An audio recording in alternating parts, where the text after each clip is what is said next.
Good evening, listeners, brave navigators of the enigmatic and the concealed. Have you ever felt the pull of the unanswered, the allure of the mysteries that shroud our existence? For more than a decade, a unique comic publisher has dared to dive into these mysteries, unafraid of the secrets they might uncover. This audacious entity is Paranoid American. Welcome to the mystifying universe of the Paranoid American podcast. Launched in the year 2012, Paranoid American has been on a mission to decipher the encrypted secrets of our world. From the unnerving enigma of MK Ultra mind control to the clandestine assemblies of secret societies. From the awe-inspiring frontiers of forbidden technology to the arcane patterns of occult symbols in our very own pop culture. They have committed to unveiling the concealed realities that lie just beneath the surface. Join us as we navigate these intricate landscapes, decoding the hidden scripts of our society and challenging the accepted perceptions of reality. Folks, I've got a big problem on my hands. There's a company called Paranoid American making all these funny memes and comics. Now, I'm a fair guy. I believe in free speech as long as it doesn't cross the line. And if these AI-generated memes dare to make fun of me, they're crossing the line. This is your expedition into the realm of the extraordinary, the secret, the shrouded. Come with us as we sift through the world's grand mysteries, question the standardized narratives, and brave the cryptic labyrinth of the concealed truth. So strap yourselves in, broaden your horizons, and steel yourselves for a voyage into the enigmatic heart of the Paranoid American podcast, where each story, every image, every revelation brings us one step closer to the elusive truth.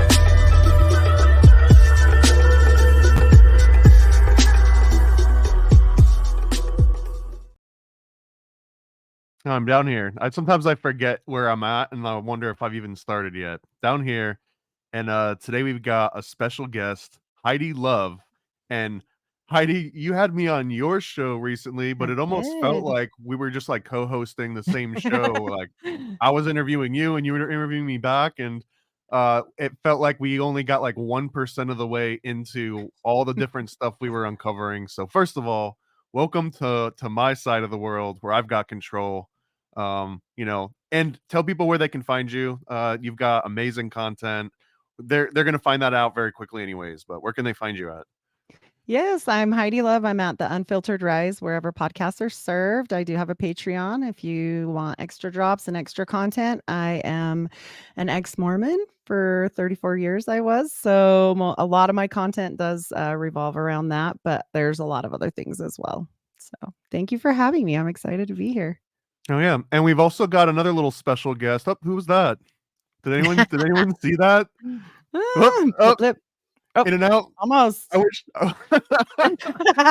I had another layout where I could just like make it jump around to like different spots. We'll work on that. Get you some OBS action scripts. You know, they exist now.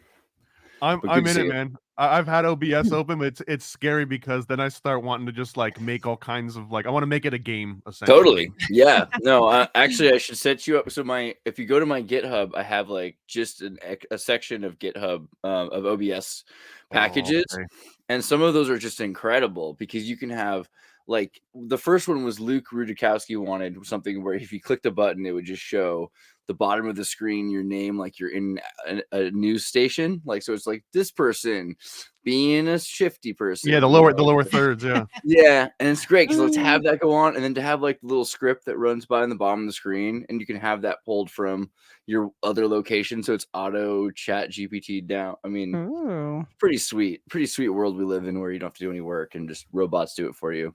I'm not like against elves that. Gobbling. I'm not afraid of them all taking our jobs. Like what this came up in here. Let me just make sure that we're all equal now. This is Mormon transhumanism. I'm going to automate my Zion. Yes. You know. Yeah. Well, you want to go to Kolob. Yeah. Not Zion. Well, I'm a Kolobite right here. There you go. Yeah. There you go. Well, you guys are already. It doesn't exist anymore. Yeah. It's got to bridge the gap. This is the thing because the idea of Zion to Kolob, the problem is Missouri, like until Missouri becomes the Wizard of Oz again, there's no going back to Jackson County. Yes, Jackson County, Missouri. Yes. This is better than Scientology. I'm having fun. Andreas. Are you excited to talk to a Mormon? Here, I love Mormonism. But I do want to make sure people know where to find Andreas. So Andreas, give your shout outs really quick. Andreas or Xirtus, both usually. But if you look anywhere, you'll find me because I'm the fault. It's all my fault line. Andreas. It's all my fault. Andreas.me, Xirtus.com. Well, quick context. There's a million things going on in all of our heads right now, but I've got some selfish sort of ends here, and I also have like some open-ended stuff. So A is that Heidi's got an incredible amount of information on going through the Mormon church, reaching like the heights of the temple. She put like the magic panties on the head. I forgot what the whole ritual was. That's not where they go, but it's all right. There's a hat. Yes. There's a hairnet. Yes. So yeah, the magic, which would look good on you. I can see the hairnet working, by the way. See, the thing is, a lot of people don't get how some only certain people can pull off temple garb, and so you should feel good. Oh, it's so bad. Too. Are there like any Mormon calendars where they're just like flaunting temple garb, or is that like the ultimate taboo? This Coming is soon to ParanoidAmerican.com. Yeah. I'm making a note. Yeah. I brought pictures of the temple clothes and garments today for you. You can share whatever you want. You've got full access. Just let me know. I'll show it right on the screen. We're going to be talking about aprons at some point. I'm done. Oh, yes. Yes. Yeah. Okay. So we can do this. We don't have to try and cram it all. We can come back again, and I'm happy to always talk. I can already tell how much fun this is going to be. But also, I'm going to have to connect you with the Doctrines of Christ people. Have you talked to them already? Do you have talked to them? Do you know what they're all about? Their whole thing? No. So they're Mormons, which is awesome. But they're also sometimes when you get into sci-fi, you want to have your own version of it. And so this fan fiction is that, and I'm being kind of pejorative for no reason because I love it. It's just this group believes that Joseph Smith was lied about, that Brigham Young made up a lot of things, and that when Joseph Smith was assassinated, the reason why now 23andMe cannot find thousands of women's children. Right. Like you think Joseph Smith is supposed to be this polygamist, like Chairman Mao, with just thousands of teenage girls in pools. But that's Brigham Young. So why is it so different? Their argument is that he legitimately was murdered, that he had his religion stolen from him, that they changed the books to make it look like Joseph Smith was into a polygamy. And if you talk to Dan Vogel or I would love to talk. That is like a top lister for me. He's Dan Vogel, beautiful man, right? But his whole thing is also, on one hand, I 100% agree with the fact that anti-Freemasonry is happening at the same time. So there's a lot. Right. I know we're going really deep really quickly. I'm sorry. Right. Just the thing I wanted to say was this idea that Joseph Smith might not have been a polygamist. I'd never considered it. I've been to the Mormon church a million times. They've always told me, we had to do it. It happened for like 10 years. Don't worry about it. But see, when I was a kid, they didn't do that. When I was a child, they adamantly denied that Joseph Smith was a polygamist and that Emma was his only wife. And that bitch was ride or die. I don't know if you heard about her deathbed.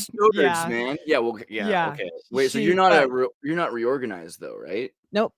I'm out. I'm just. I find this really interesting. Hold on. Yes. What does that mean? What does reorganized mean? So Joseph Smith's son, Joseph Smith was Joseph Smith Jr. His son, Joseph Smith III, started another religion called the Reorganized Church of Jesus Christ of Latter-day Saints. And their big thing was that Joseph Smith was never a polygamist. So I was in the mainstream, and I live in Utah. I don't know if he's told you this, but I mainstream. I was in here all my life. Grew up in Utah. Where in Utah? I'm like right by Salt Lake City. Okay. So I am like right in the epicenter. I have lived in southern Utah at times in my life, but also my brother-in-law is Warren Jeff's nephew. So. Oh, that's fun. So you're like, you're a whole different kind of reorganized. I got all kinds of information for you. Whatever. Real quick, I just need to make a very clear clarification, because when I was on Unfiltered Rise podcast, I did a shout out to one of my sponsors, Warren Jeffs, but it turns out this is a completely different Warren Jeffs. Jeez, This are is you not- kidding this me? You is thought not- that Warren Jeff was sponsoring your show? It was not man. the same Warren Jeffs. This Warren Jeffs owns like a tire shop in like Let's Wisconsin start. or Look, something. let's as a Totally- Californian, let's start with the things we like about the so funny. fundamentalist Mormons. Okay, I like the bonnets. I'm running out of things, but the thing with the reorganized churches, they were You got against. nice hair. I think a lot. To be honest, like let's put it this way: like a lot of these Stockholm syndrome young girls who know nothing else, or even the boys, are like, yeah, you can take all of our women and make us into celibate slaves. That kind of shows you consequentialism. This is why I kind of get the Doctrine of Christ movement, because this group that says, hey, look, before we went to Utah, by the way, did you know that Alice Cooper's grandfather was a Mormon from the Bickertonites? No, I didn't know that. Yeah. No, that's great. So the Bickertonites, and there's a lot of really interesting people that were Mormons, but then they go to Utah, and as soon as Brigham Young's thing happens, Brigham Young's thing is, and I'm supposed to have 100 wives, and we have records of him changing the doctrines and stuff. I find this interesting because it's like, up to this point, it's really easy to say, oh yeah, Mormonism is just a lie. But what if it's like, oh, everything we know since Utah is a lie, and there is some legitimacy to this idea? There's a lot of things about Mormonism I really like. The number one thing I like is this idea that we're not just slaves, we're co-heirs. I feel like that's the most American civil religious idea ever, right? Well, I think that I have a huge new idea. So when I studied this whole thing and I was trying to figure out a lot of stuff, I ran into some occult things, and that's what I was telling him, and I brought him today, but it kind of took me down a rabbit hole, and I was like, what does this mean? And so I reverse looked it up, and the one thing that popped up was John Dee, and I was like, well, who the hell is that? So I'm like, all right, I start looking into that, and I'm out. I'm not a Mormon at this point. I know everything I know, but whatever. And so and you've read Rumpelstiltskin by the point you hear John yeah. Dee? Okay, keep going. And so I was like, this is strange. He got a book from someone and he's having someone write it down and all these angel things. And I'm like, okay, I really truly believe Joseph wasn't high on mushrooms. I don't believe he lied. I think he saw an angel and multiple angels because he said he did. And he actually was noted saying that he saw 24 total angels. I checked on this one. So or spirits of deceased Personages relatives. of light. Yes. And, yeah. Like John the Baptist and all these things. Gabriel, and his brother. Right? Yeah, all of these. And so I'm like, I don't think that he lied. I just think that it sounds awful similar to like, okay, Crowley saw an alien and it told him to write a book and he did. And now it's the Lima, and Muhammad saw an angel and he wrote a book, and now it's almost and it's Gabriel's like the same everywhere, thing, yeah. right? Gabriel's the real messenger. It's weird. Yeah, but it's over and over and over and over. In And fact, always just really it quickly gets on that, weird. Like Gabriel has a horn is very Moroni. Yes. Yeah. Yes, exactly. And then it always gets weird. Like, okay, we're gonna do this and this and this, and it all sounds great. Now swap wives or take 40. And one of the two, you gotta do that. And so that's where I'm like, oh, there's a cost. And that's I have where to I ask wonder. Moroni, is there something like comparable in Catholicism to Moroni? Oh, of course. Actually, Moroni is, so just to point that out. So angels are not what Moroni is exactly. Okay. And angels are the sons of God, but angels don't have necessarily the same amount of freedom that humans have, because humans are made in God's image, even in a more literal sense than angels are. So Moroni was a human. According to the story, Moroni was a son of Mormon, I believe, or was it vice versa? I'm sorry. He was the son. I think he was the son of Mormon, and then Nephites and all that. Yeah, like it was all. He was a white Indian. Either he's the father of Mormon, the son of Mormon. But the point is that Mormon and Moroni, and they tell the story, and then eventually he ascends. Right. So for his ascension, you're basically becoming a saint. And that's why they're called Church of Jesus Christ of Latter-day Saints, because the point is that it's not that unique or remarkable. It is, but it should be that everyone becomes a saint. And that is why Zionism, Mormon Zionism, is so interesting, because you're not just waiting to go to Kolob. You're not just going to build, you have to build a rocket ship. You know, you're going to bridge the gap between heaven and earth, and Zion is the bridge to heaven. You're not just waiting for heaven to come to you, you're building up to it so that it's a smooth enough transition, right? Yes, and they absolutely believe in all the Masonic principles and actually say that they have the true Masonry, and that was given to them by revelation. Or So that's how stolen, that ties in. by Yeah, it Joseph was Smith definitely from the king. stolen. Well, I mean, Yes. stealing's a funny word. In Hollywood, if you like end up after a production with a bunch of film, you call it liberating equipment. So I don't know, maybe Oh, liberating their Masonic tradition too. So I think yes. liberating is just as good of a term. Liberating the symbol at the time, you know, you had anti-Masonry and Masonry, and we Yes. don't understand how serious this was, where there's like kind of this lawlessness, except for these clubs. So Dan Vogel's big thing, it sounds like, and I haven't talked to him personally about this, but it sounds like his big thing is that Joseph Smith stole the King James sigils. Have you heard of that? So he went through the temple, or through the Masonic rites on March 15th, 1842. And then on May 4th, 1842, he created the Mormon endowment. So it was very close together. And so I definitely believe he definitely stole a lot of this. And I know this because I've done, okay, I'm sorry if I offend anyone today, but like, we got to talk about the handshakes. So when you're talking about, Is it a sign? It is, brother. yeah, there's Is it a sign and a token. Yes. She's And fun. so when you, yeah. So when you do these, they But you're not going to get are us killed over this, are you? No. Okay, I'm just okay. saying, like, well, if I get Unless killed, you I've live made in Salt lots Lake of videos. City. Yeah. In Yeah. Well, I do. 1985. Oh, I don't know. Yeah. Yeah. Oh, okay. You're asking But- for it if you're in Salt Lake City. So go ahead. I mean, I made a video already. It's on YouTube that said I would never kill myself. So there it is. And I got shadow banned bad. Anyway, so I said unalive. They don't have a sense of humor. It was a joke.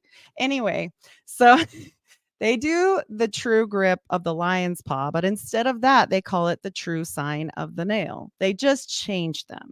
They changed each one of them and they cut out two. So like, it just made it to be all about God. Like Yeah, and they're we all yeah. agree that the Masonry has the same symbols, but Yes. is it? I mean, the Mormon argument has been that, well, then Right. there's Who had it legitimacy. first? There's legitimacy to those symbols, right? I mean, it's like, oh, those guys are using 2 + 2 = 4, so we stole it. I mean, maybe discovery is the other thing, and the idea that the Mormons themselves were, you know, continuing that if Freemasonry was saving temple rituals because no one's allowed to keep the temple anymore. Right. And we see this on the maps until Mormonism. You look up Tartaria, and you start to see you have tabernacle maps, these tents, because they're not allowed to have actual temples. Mormonism and Freemasonry are both part of that effort to establish temples again. So, I mean, Yeah. I agree, but does that necessarily mean it's a illegitimate thing? I mean, he claims that he had two visions before the actual Masonic time, but he did have definitely knowledge of Masonry. So it's hard to know. But on January 19th, 1841 and November 15th, 1841, he claims to have had visions that told him about this, and they were prior to his Masonic induction. So he claims that he would have had no knowledge, and he got this by revelation. However, his brother's name is Hiram. Like I'm saying, this is by birth. So I don't know which came first, the chicken or the egg. how but likely do you think that a guy yeah. named Hiram would be to betray his own secrets? How likely would his father be? So this is the thing. I agree with you, but I also wonder, because my grandfather was a Freemason. He wouldn't tell me anything because that's part of the rules. So I have a hard time believing that he would have that Joseph Smith would have known 10, 20 years earlier, because that's what it is, right? He's like 14 and he's already postulating ideas for how these rituals, and so it's possible. Unless it was his mother. Because he was sick as a child. Do you know this story? And he spent the most time with his mother because when he was little, about 9 or 8, he got typhoid fever and he didn't recover well. They were going to cut off his leg. And instead, she was a Scottish healer and she begged them not to, and to only cut out the bone that was necessary, which is actually a better treatment. And he did have a limp sustaining for the rest of his life, but it took him a long time to recover from that, which is why I believe he is so well read. That is why I believe he read the Magus, even though they say he had no copy of it. That's why I believe he might have channeled things or done things that weren't acceptable per se. And I don't think he would have talked about them. And possibly the mother would have had some influence there. But I do not believe the dad would have. But he wasn't a Freemason until, I don't know if Joseph Smith Sr. was ever actually a Freemason. They didn't allow him to be. His brother was. Yeah, the brother was. He was a drunk. Yeah, he was he was unfortunately a drunk. But what Magus are we talking about when you said did he read the Magus? I mean, I'm assuming the Scottish, his mom was Scottish, so yeah. Joseph Smith Sr. was raised to Master Mason May 7th, 1818. So at some point it did happen. Some point later. Yes. When he had to clean up. So the kids were already, I think, here. I can't remember. There's another interesting thread here too, though, because of that. The anti-Masonic movement was picking up steam up until, I guess, like the very late 1800s. So there's almost, I mean, if you had your thumb on the pulse of just kind of, culture in general in America, you might see it coming from a long ways away that someone's going to be like trying to eradicate Freemasonry or paint it and like turn it into this like satanic thing, which happened, through a whole bunch of different angles. Maybe it was the Morgan affair. Maybe a little bit was the guy that wrote the Les Masonries in France. But I think Leo Taxel, I think. But Joseph Smith is almost like, let me take the nuggets of like information that could be repurposed and like save them. Let me like steal them away in the middle of the night and bring them to someone that can take better care of them than the Masons maybe were.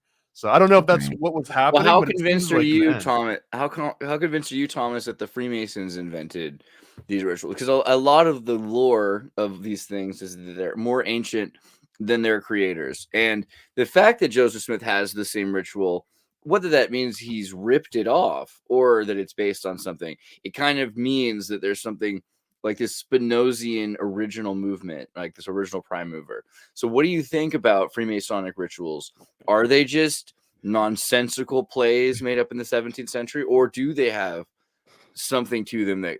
Well, I think it's like the lost word of God aspect, where it's like everyone knows that there was this like super cool word that if you said it, like people's heads would explode, and they were like, don't say the word because people's heads keep exploding. Was it Pele L? Okay, keep going. Careful. I'm playing. The ineffable word of God is actually one of the sponsors of this program, but we can't. It's ironic because we can't say their company name, otherwise everyone dies from it. But I think that what happens is they know that the information's there and it's important and it's sacred, so they go and they hide it, almost like if you've got like a really important, like your passport, right? And you're like, I'm gonna stick this in like my jacket pocket in the back of the closet, and just so I won't lose it. And then when you go and try to find it like a year later, you're like, crap, I know I hid it from myself somewhere, but I can't remember where I hid it, but I know it's in there. And I feel like that's kind of what Freemasonry is. But then at a certain point, people will just start making stuff up too. Like, oh, well, it's probably in, the black jacket. I'm not going to go look, but I'm sure it's in there. And I think that just happens over and over and over. And then someone actually goes to like find the passport one day and they realize they got no idea where the hell it is. But you just kind of keep up. I'm straining the analogy at this point, but I feel like, Freemasonry in particular has a very specific track record of trying to prove that they come from like ancient times. In fact, the whole entire rite of strict observance was about being related to the Templars. And then at a certain point in Wilhelmsbad, they were like, guys, let's start not leaning so hard into the Templar stuff. And that's what allowed the Bavarian Illuminati to come in and be like, hey, if you really like the Templar stuff, like we got the club for you. Follow me. You know what I mean? That was like Von Nige. But see, I feel like that happened with Mormonism though, because you have this period, and this is kind of, so you look at some of the people that talk about Mormonism. We talked about Dan Vogel for a second, but like Don Bradley is his friend, who's still trying to be an apologetic. I'd say like in the Rudolf Steiner of things is Don Bradley, because you've got Vogel and maybe Hannah Stoddard, and Hannah Stoddard is this hyper apologetic, and I love Hannah Stoddard, but she's a hyper apologetic for Joseph Smith. So it's either Joseph Smith is Muhammad, or Joseph Smith was trying to reveal the Freemasons and their sacred combinations, and the sacred combinations becomes more important than kolob or polygamy, because you're telling everyone about America at that point, and it makes more sense why you would want to kill somebody who was outing their secrets. I mean, well, and he did marry William Morgan's wife. You know that, right? I think that pissed some people off. Why is that? Because that to me, that is like I got the date. World breaking. Like that changes everything if this is correct. So here's what I got for you. The date now I that wonder, they were was sealed. Morgan ever a real person? Because I've heard that from the Freemasonic POV, and like, we never killed anyone, never even existed. It was like this representation of what would happen. But yeah, but you also believe that, don't you believe that JFK achieved enlightenment when he hit Bhakti, and that's when his head exploded? Isn't that I do. I think that he uttered the ineffable name of God to himself while he was in the back of that Cadillac. And then Jackie tried to find what the name was, but she could only find certain letters. Jackie can't go. She's a woman. She can't. I'm not convinced, by the way.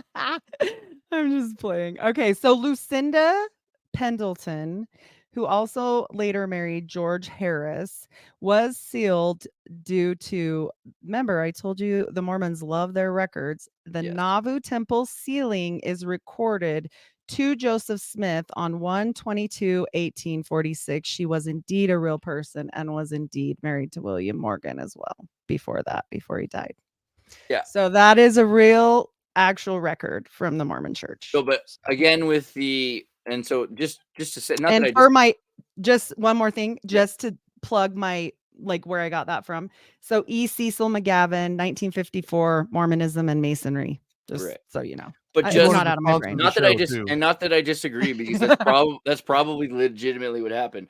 But just so you know, like the Freemason Joseph Smith Brigham Young assassination story, is that after Joseph Smith died, within about 10 years, I think it's by 1843 or something like that, they start making up all of these documents. This is not saying that this is true either, but this is the other. It did come from the Journal of Discourses, so it could be. Right.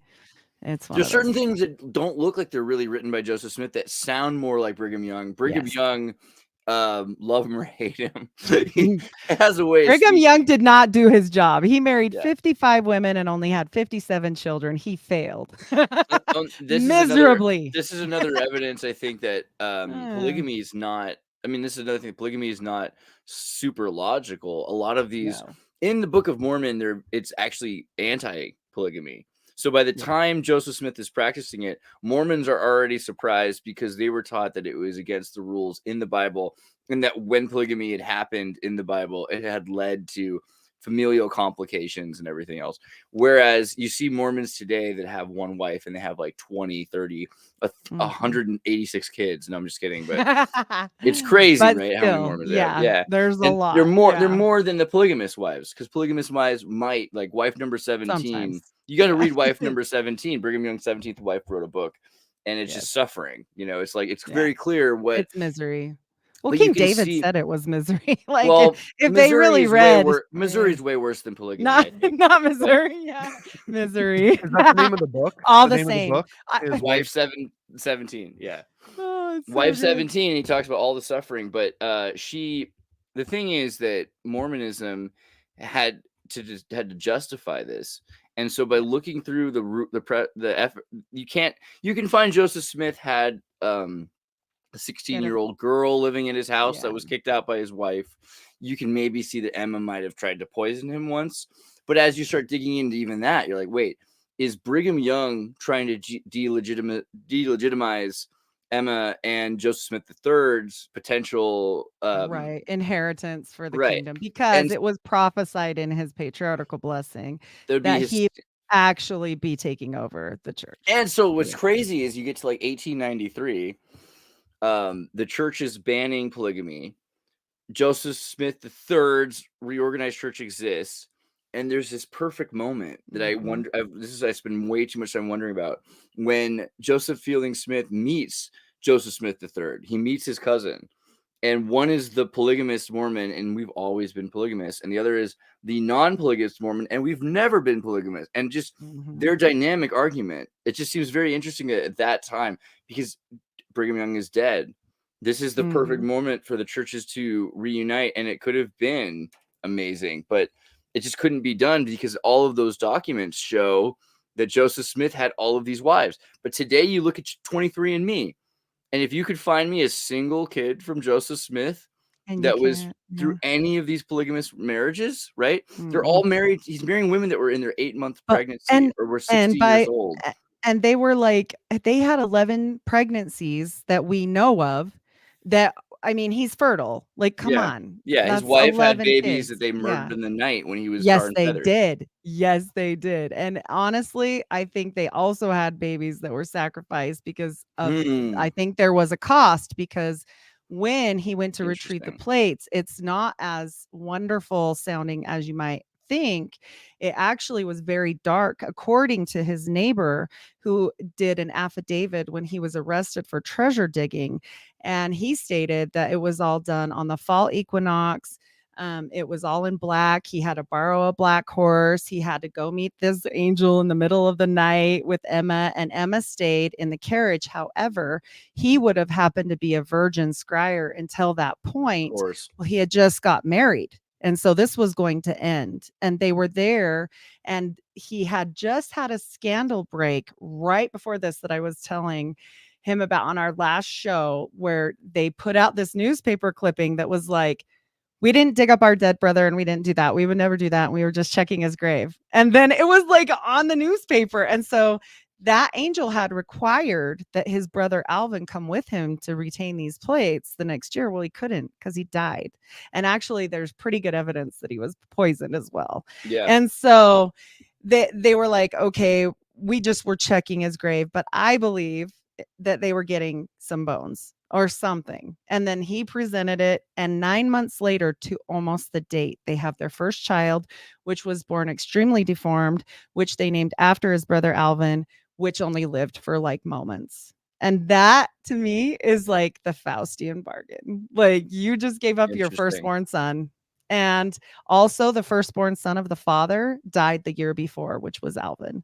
So all of that is very like compelling to me. And people say, well, people's kids die all the time. But yet Joseph Smith's mother herself, who would have been older with harder times, never had any children die until that time. She didn't have all these infantile deaths like they did. And so minus the twins, which I could see because that situation was they left the doors open, but who knows? And then I feel like there's a lot of those later stories. They really are just trying to make sense. Fawn Bodie's No One Knows My History. It was a relation of his. You have to read that book. Fawn Bodie's, hadn't it? Yes. She was a relation to him, and she describes a lot of things that happened, and a lot of the quote unquote anti-Mormon rhetoric comes from this book. And they tried to squash that book as well as his own mother's biography, because she talks about serving the house of a brack in it. And Brigham Young tried to burn them all, but he couldn't because they were out and it was published. And that reminds me, Heidi, the last time we talked, you were saying that you think ultimately Abraxas might be the god that they're all worshiping. I do. I've never heard that before, and I already love it, and it's already my favorite theory. Isn't that David's conspiracy too? Such a weirdo. They'll continue because that's actually he makes it sound weird. That makes it sound completely logical. Keep going. I'm just so I want to show you. Have you seen these satanic sigils in the treasure bag that he had that were? Right, yeah. So you've seen them? Yeah, that they actually, call down specific angels. I have some pictures. I have I have like at least a Jupiter talisman within like Jupiter talisman. Yes, I have that. Okay, so hold on. Let me see if I need to do something first before I pull that up. Is it already on share? Do I need to do anything on the share screen? You have to present, Thomas. Present her share screen. There it is. Okay. Oh, I see. So slides. Let me see your computer. Sorry, I'm not the most techie lady, but I do have knowledge. And I'll use this as an opportunity to shout out our final sponsor. Again, this is not the Mormon, but we do have a sponsor named Russell M. Nelson. It's not the Mormon president, Russell M. Nelson. This is actually a confectioner. There's a confectioner in New Jersey. He owns Russell M. Nelson's sugar and sweets. So anyways, shout out to our final supporters. Why is it not wanting to open? Pinelle, we like to call them, those Provo kids. It's a good one. Okay, this is saying it's not there, but it clearly is. So I'm gonna try something else. And the book you mentioned was called Von. No One Knows My History by Fawn Bodie. Can you compare it to Rough Stone? How is it compared to Rough Stone Rolling? Is the one I read recently. So it is. She, I believe, is his cousin, and she is quite the Joseph hater. Yeah. I don't know why it's saying that nothing matches. So maybe Rough Stone Rolling makes honestly. It kind of Rough Stone Rolling says that Joseph Smith is all of those things. And like kind of into necromancy anyway. Yes, but very much. But it's not kind of in a nice way. It's like, yeah, but it's cool. I like that about it. I mean, I do believe that the reason why he would have done it isn't nefarious in his mind. Okay, so I think it was to retain knowledge. Pretty anti-Baptist, though, if you look at it. Like the idea of. So can you guys see any of this right here? Nothing. No, I'm waiting for it to. How about now? No. There's a little present button. Yeah, that you have I to did click, the. And then... Let me click it again because maybe it went out. There we go. No, okay. I was testing it to make sure it worked for her. Okay. Not the same. Can you see it now? No. They're preventing us from revealing the truth. This is true. You push present. You push share screen. And then you push present. And then I've done this before, but it's being really naughty. When you push present, there's going to be 3 buttons that show up: slides, video file, share screen. From present, you have to click the new button to share screen. Yeah. Okay. It's being a pain. Entire screen. Or just window, and go to window. Yeah. There you go. It's grayed out at the bottom. That's what the problem is, though. I can't push share. So. Oh. I don't know. Let me try this. Do you have some? Okay, hold on. It's gonna do it. I think it's gonna do it. Did it do it? It's doing it. It's doing it. Okay. All right. My friend Abraxas, the chicken snake god. Okay, so I do believe that they inadvertently do not know, obviously, that they're doing everything for this. Otherwise, they would have their own Mormon Starbucks. And this yes. And this is what got me down the road of John Dee. So I had no idea who John Dee was. I am now an occult studier because I'm a studier and I'm weird, but whatever, And I got onto this and I was trying to figure out the symbol in the corner and what he was calling down, what angels he was calling down. I didn't find this one that explains everything till later. And I do believe that his Reformed Egyptian, have you heard the Reformed Egyptian story? I mean, no, I'm a baby in all of this stuff. Okay. Like so I've seen that South Park episode and I've seen the South Park is absolutely correct. Okay. I mean, it's South If they talked about Kolob, I would have been happier, but yeah, it's pretty good. Yes. So here's the Smith family magical relics, which they cannot get rid of. The bad thing about this for the church, not for me, is that a private owner owns these and refuses to sell them. And so they have tried, I can't even believe, to bury this. And they say it was Hiram's because it was in his possession. And all of these items are in there, which Hiram wouldn't have had a seer stone, which was in there. He had the favorite seer stone, which was in there. He had the brown one as well. And Emma asked for that back with the Jupiter talisman, and she identified it. Why wouldn't Hiram have a seer stone? Sorry. He was not a treasure seer. He was not a seer. Only Joseph was the seer. So all the magical stuff is coming from Joseph's mother, not from Hiram's side, or what? This was, according to what they say, this treasure bag was Hiram's, and Hiram's family had it. But everyone knows that Joseph had these seer stones and Hiram didn't do seeing stones. He didn't scry. He didn't do anything with seeing stones. He didn't do any of that. So when they both died, this ended up in Hiram's family. Emma requested back to have the other stone, the brown stone, which I have a picture of, and his Jupiter talisman, which she identified and said he never took off. So the bag ended up back to Hiram's family. The other items ended back up to Emma. You would split the things after people die. I mean, it's sad, and that's just how it is. But these parchments were in there, and they were very interesting. These symbols led me straight to John Dee. And then if you know the story of his reformed Egyptian. So all these are different. See, there's multiple different sigil magic. This one's the same, but this one is different. And then there's one. You might not be seeing the right screen because I just see Can all you of the not see it? files and then the Smith Oh no. family magical Okay. relic. Yeah, you probably have to do share entire screen. My fault. Oh, okay. All right. Let's see if I can get back to that. Still, this is interesting while you're pulling that up. Thinking about the seer stones, there's also the seer stone. They destroyed the evil seer stone, right? Like who was someone else? Had the church has it. The church actually has it they have now. The original. They have Joseph's do. seer stone, but there's also the neighbor who had pulled up his own. Oh, the white. Can you guys? Okay, if I'm. Let's see if this is gonna work. Focus what can on you that. see right now? Sorry. I see the main page. I only see the main page. Yeah, we're just seeing like all of your files and then like a tiny little preview. Okay, I might have to stop sharing and cancel. Yeah. Screen share apps. Get out of here. Yeah, it is. Why do they make it so hard? Right? They don't have to make it this hard. Why? But I do feel like these are pretty interesting, and there's not that many, so we'll just. You gotta click. I find it. Yeah, I gotcha. Abraxas is really interesting. David Plate. We talk a lot about Abraxas. The Occupy Wall Street. He knew a lot of people in New York who were legitimately worshiping Abraxas in New York and setting up for Occupy. And so Abraxas has become more and more. I think it's interesting, like post Anton LaVey America, in terms of American civil religion, because we've gotten to a point where you can just publicly say things you couldn't say 120, 150 years ago. Absolutely. We're to a point where we can have way more freedom on what goes on, but at the same time, they've confused everything. So then you never know what the hell's going on, really, at the same time. So this little excerpt, if you can see it, I'm going to pull it up now. Hopefully you can. Can you see it? Yes, it's perfect. Writing. Okay, perfect. All right. This is in his mother's own hand. And it says, she wrote it. It was in a letter to somebody else, and it's all verified that it was hers. Let not my reader suppose that because I shall pursue another topic for a season that we stopped our labor and went at trying to win the faculty of a brack by drawing magic circles or soothsaying to the neglect of all kinds of business. So she's basically saying they're not lazy and they didn't stop their worship of this god. So this is great.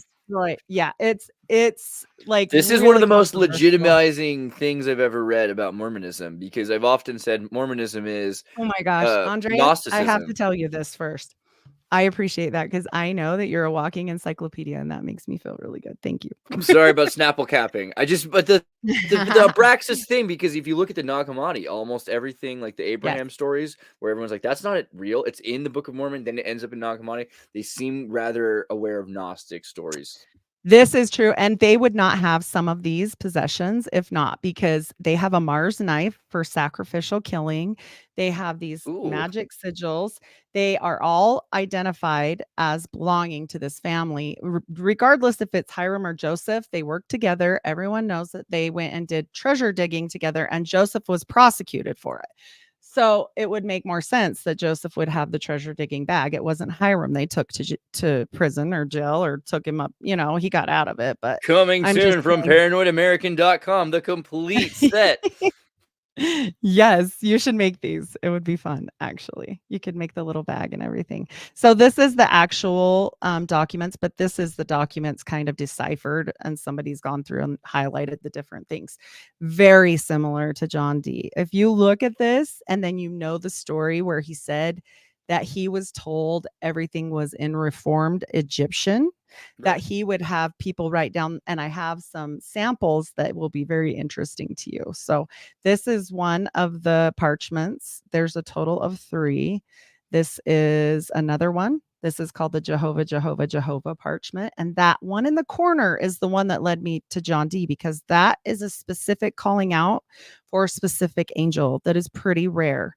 And I even asked New York Patriot, shout out New York Patriot, about this one. He was in the OTO. He knows a bunch of stuff too. He didn't know. Nobody knew. And I'm like, the only thing I could find on it was John Dee, which is why it led me to him. And then I heard that story and I was like, wow, this story sounds really familiar.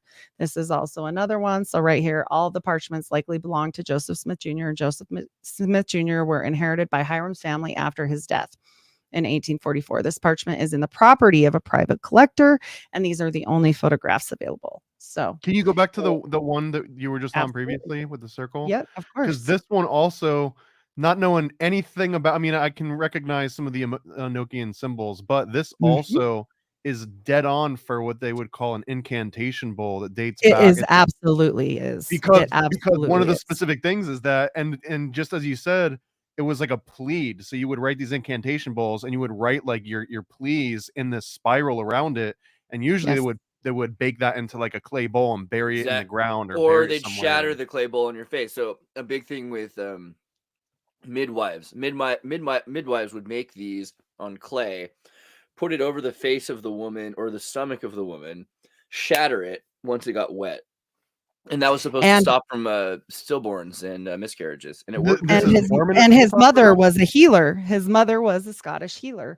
So I do believe a lot of this knowledge came from his mother, not his father. So she's like escaping King James, because King James kidnapped all these Scottish women, forced them to starve themselves to make storms, right? The humiliation storm before the Spanish Armada.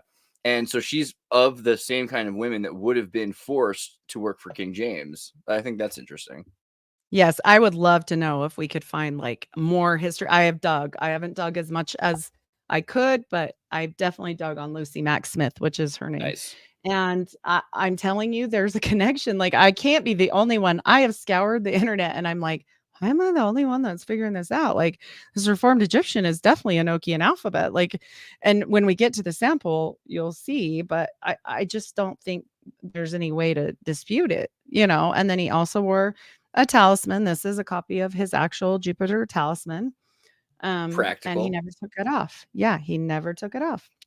And there it is. He did take off his underpants. I find that funny. He lost his magical underwear when he was going to die, but he kept this in his pocket. That's probably because he might have been seeing his girlfriend, maybe. I think he just, that story, I don't know, with the polygamy. Or Brigham jacked his stuff and they left him for dead. And he's like, dudes, I have my hand in my pocket. You know the rules. The Freemasons, guys.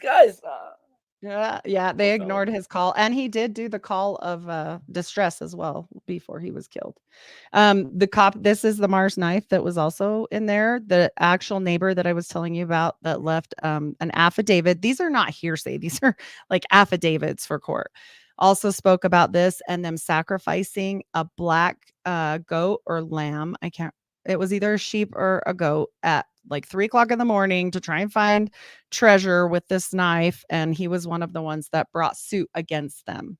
And so he was upset because it didn't work. And it was one of his biggest animals. And they ended up getting to take it home. So they were upset about it. And that was why. By the way, the Steel of Mars knives at the paranoidamerican.com store are working. They're guaranteed to work or your money back. Yes, so just exactly. in case anyone's looking for their own Seal of Mars knife, go ahead and grab that. Paranoid 15% off. Go ahead. And then, so these are just showing that they indeed are the Smith family knife. Like, I wanted to actually show and receipts, and then how they would actually see, so he would scry with his head in the hat and the seer stone in there, much like Edward Kelly would look into the obsidian mirror. And it's just too similar. It's just... It's so similar, in fact, that I just can't. I mean, this is his stone. This is his favorite stone. Yeah. Can someone explain the mechanics of this? Like, let's say I do a heist and I've got this brown seer stone. What do I do to talk to angels? Rumpelstiltskin. You just have to. You gotta block out the light. You gotta look at like Nostradamus or John Dee or Joseph Smith and make it dark. You gotta look into something reflective, either a mirror or water, and you have to channel angels and hope you can. But if you're not able to open your third eye, which is why Kelly was important, because Dee was far too analytical and a math mathematician, brained person. That's why he had to have Kelly there, because he never could. He could never let go He was do that. convinced that the angels were like Neoplatonic symbols at first. He's like, oh, wow, the number pi is an angel. Like, this is how Yeah, but I'd he also say couldn't- these days, you yeah. can take your phone and use it as a scrying mirror. You just turn off it the light. it is It's got definitely that. Yeah. The glass, literally even the LCD, composite. liquid crystal display. Yes. And just the 100%. composite of glass they use is designed to be like a scrying mirror. And only certain light is able to be captured. And, you know, using certain kinds of LEDs limits the amount of spectrum. We're living in a scrying society. Yes. What do I do with the stone though? Let's say I got the phone, you know, and I've got a dark room. What, like, am I putting it on the phone and staring at it? So if you're the way Joseph did it was, you've got your Mercury line top hat, because you got to have your top hat. And the fact that they leave it out all the time. If you remember, Pinelli, President Nelson, recently put the top hat on. There's a picture of him like a month ago where he's like looking into the top hat, like, ooh. So you have to have the rock. You have to have it in the top hat. You have to block out all the light, and then I guess the rock is like absorbing the light or something, like it glows. That's what you see. You only see through that, and it's supposed to, in the hat, in his mind, somehow in between, it all forms together into the words, and then he just starts to orate, and he orates these symbols, the symbol, and so it's in between. It's in between because he's telling them what to say, but then if they don't spell it right, he has to go back and tell them, nope, go back. You have to go back and change it, and then they have to cross it out and rewrite it because, like, they might use shorthand, and he said no or this or that. So there's multiple, and there's multiple stones, but he didn't like this one as well. This is also another one that he had, but the brown one was his favorite. And this is the Mormon hermits that I was telling you about. So these are real practical outfit. If you think about it. Yeah, really cute. They suck. They super duper suck. And they do have like pregnancy ones. If you're in the military, you can have brownish, green, whatever color ones, because they don't want people to know what you are, whatever. But they do have the compass in the square, right on the nipples, the belly. There's a sideways ruler. There's also a sideways ruler on the knee. Is it just like really like subtle? Because I can't see the. They are very. It's like a brand. I'll show you this. It almost looks like it's branded onto your skin, but it's like sewn in. It's so tiny. And honestly, when I was young and had no idea about any of this stuff, I thought they were darts, for like sewing darts, you know, because they're on the nipple, and I'm a woman, and I was like, oh, that's what they're for. Oh, and that's I had interesting. No idea. That's interesting. Yeah, I had no idea. Way to look at it. Yeah. Did anyone ever talk about these things when you were growing up in the 30 years? No one was ever like, hey, what are these nipple darts? Nobody. Well, you're not ever supposed to see anybody's garments unless you're in the temple. So I never even saw like close enough to see, because they're kind of see-through too, by the way. You'd have to see someone kind of naked to see this. So it would be, and that's more of a close-up of how that would actually look. So if you imagine it on there. And then this. Can you also maybe just for a second before we get to the of course, sure. Going back a page, can you go back to the symbols there? So in the rituals, right? Like, where do these go? Why is the ruler on the leg, or why do you kneel? Like, what's the whole deal? They were not very modest. That was Joseph Smith being like, "Hey, ladies, 24 That's why nobody got pregnant. No, just kidding.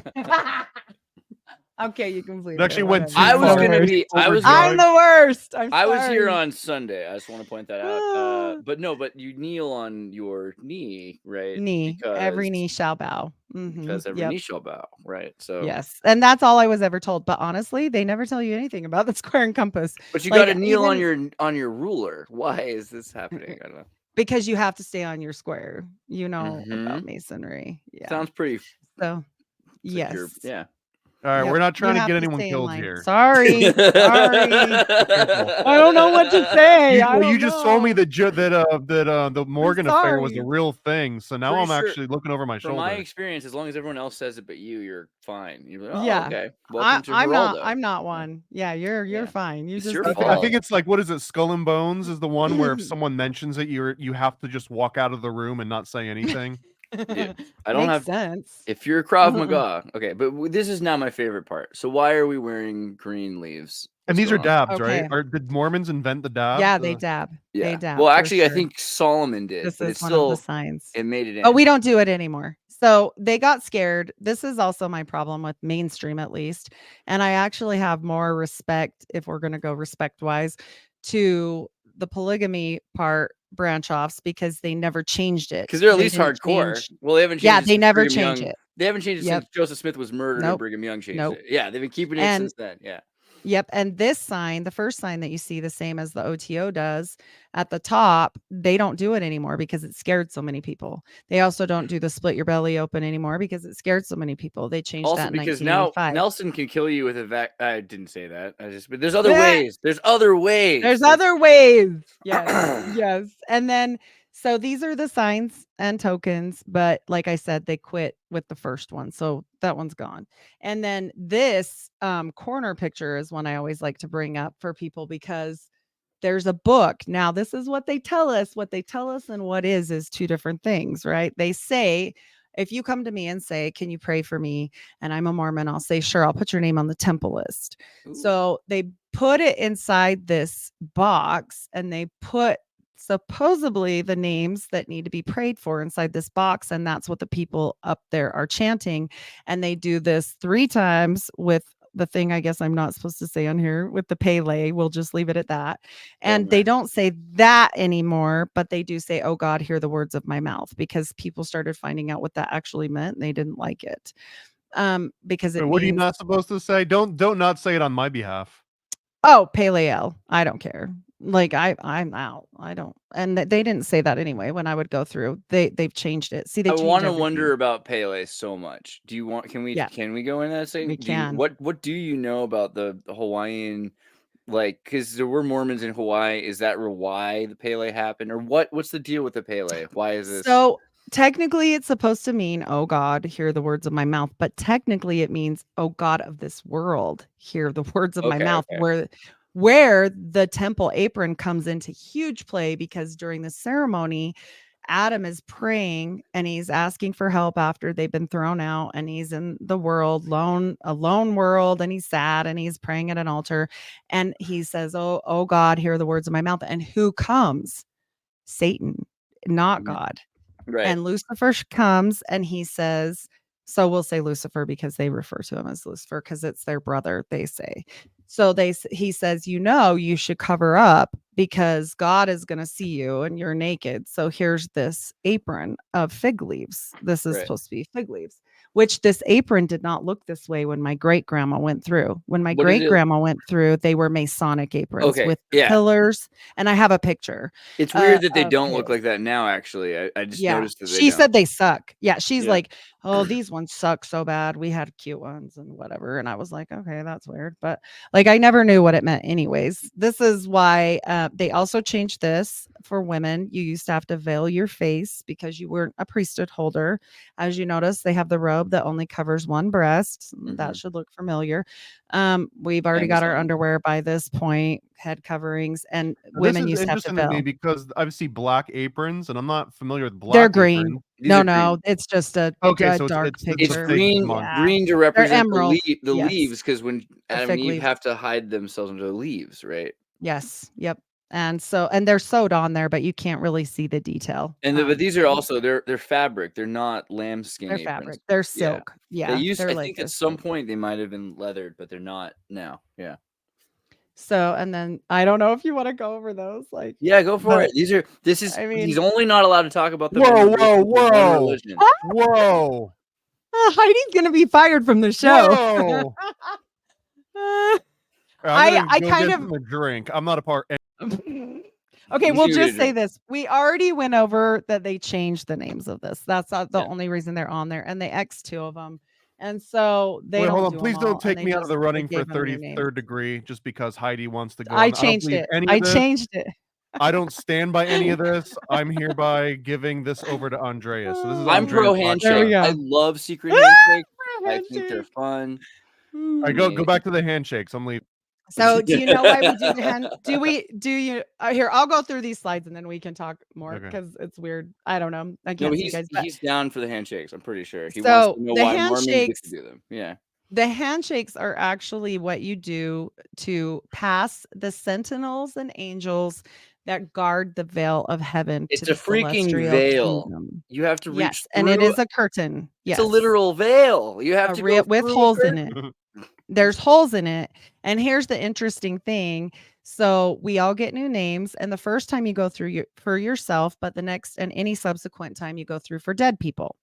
And I did write down some interesting dead people. And since we talked last time about Hitler was had his temple rites done for him on December 10th, 1993 in London, England. And they did not only do like him, they've done many people: Einstein, Vlad the Impaler, Hitler, between 300 and 400 Holocaust victims, Eazy-E, George Carlin, Barack Obama's mother, Steve Irwin, Elvis, Anne Frank, Princess Diana, Gandhi, and Columbus, Joan of Arc, Paul Revere, most of the dead presidents, Marilyn Monroe, and finally, the Jewish people said, "Cut it out. That's enough." When they did Anne Frank, it was like a big, huge scandal. She and could only do it to real people that existed. Sorry, keep going.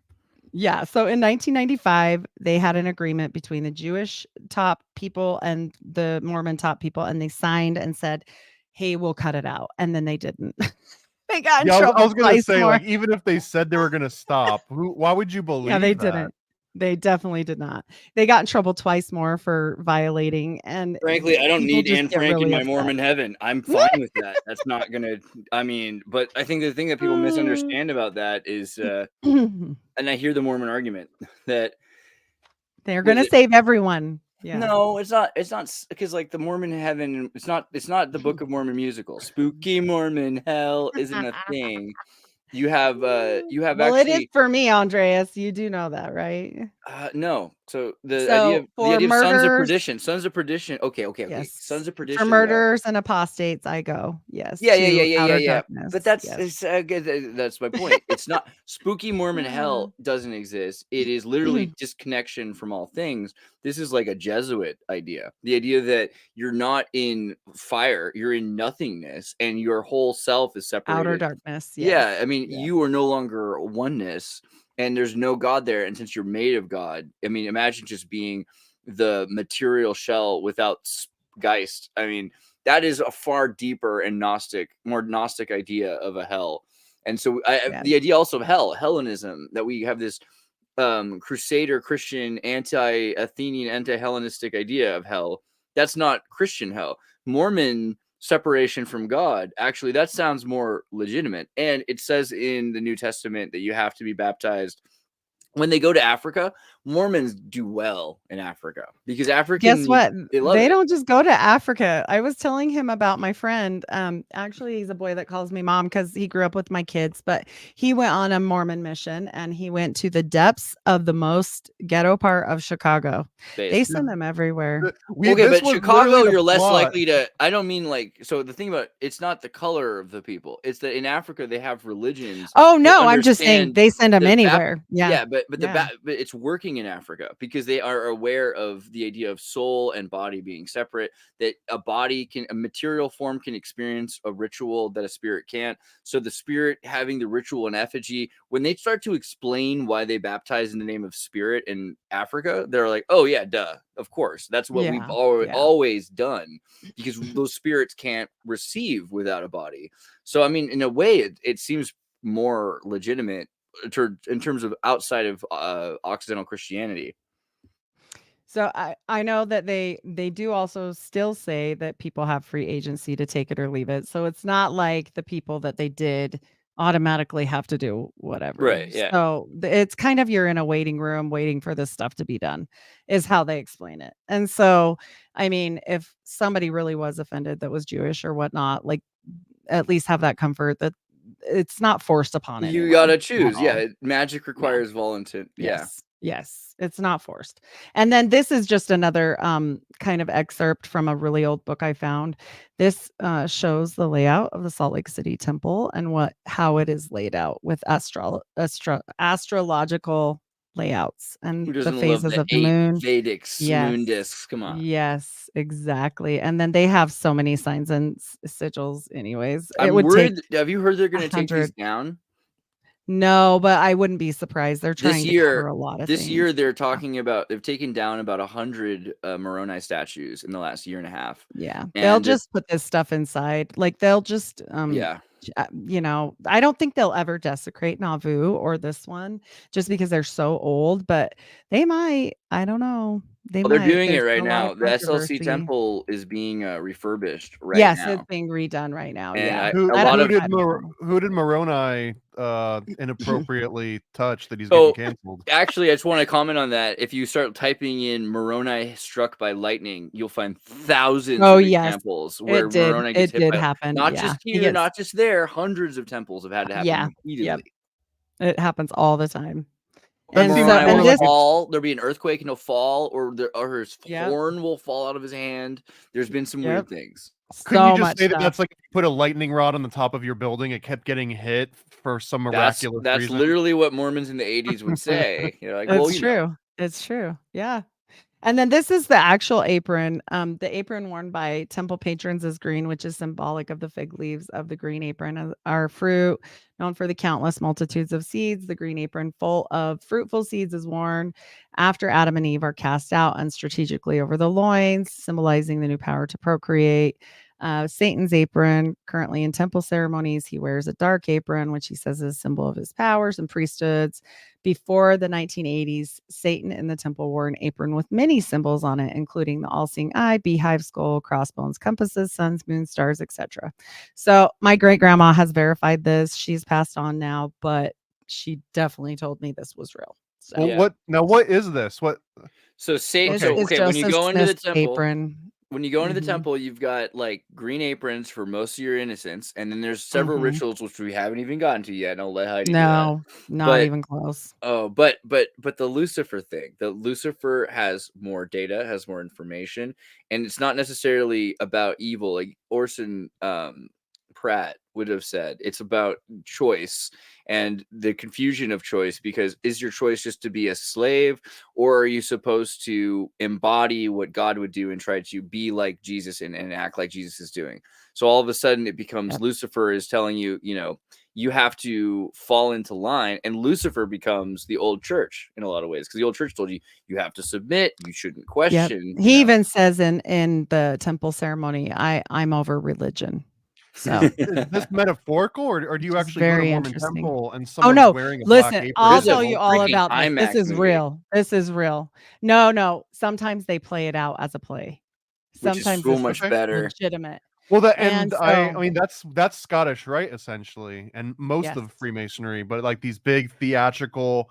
But I'm just so if you go to Mormon temple one day and like I guess the Mormon version of an Entered Apprentice or like Well, a the newly sad thing is now Mormonism will show you often a movie version of it. But if you were Yeah, cool it enough to stopped go to one of because the of smaller the temples in vid. Utah, Because the vid. Yeah. yeah. But before the It's vid, all changed. so you might have seen Grandpa like role playing as Satan wearing a yeah, black apron. Yes. Satan, but Satan stopped coming in 1985 Oh man! because it Every scared time people. we He talk had a about cape. Mormonism, He had a like cape.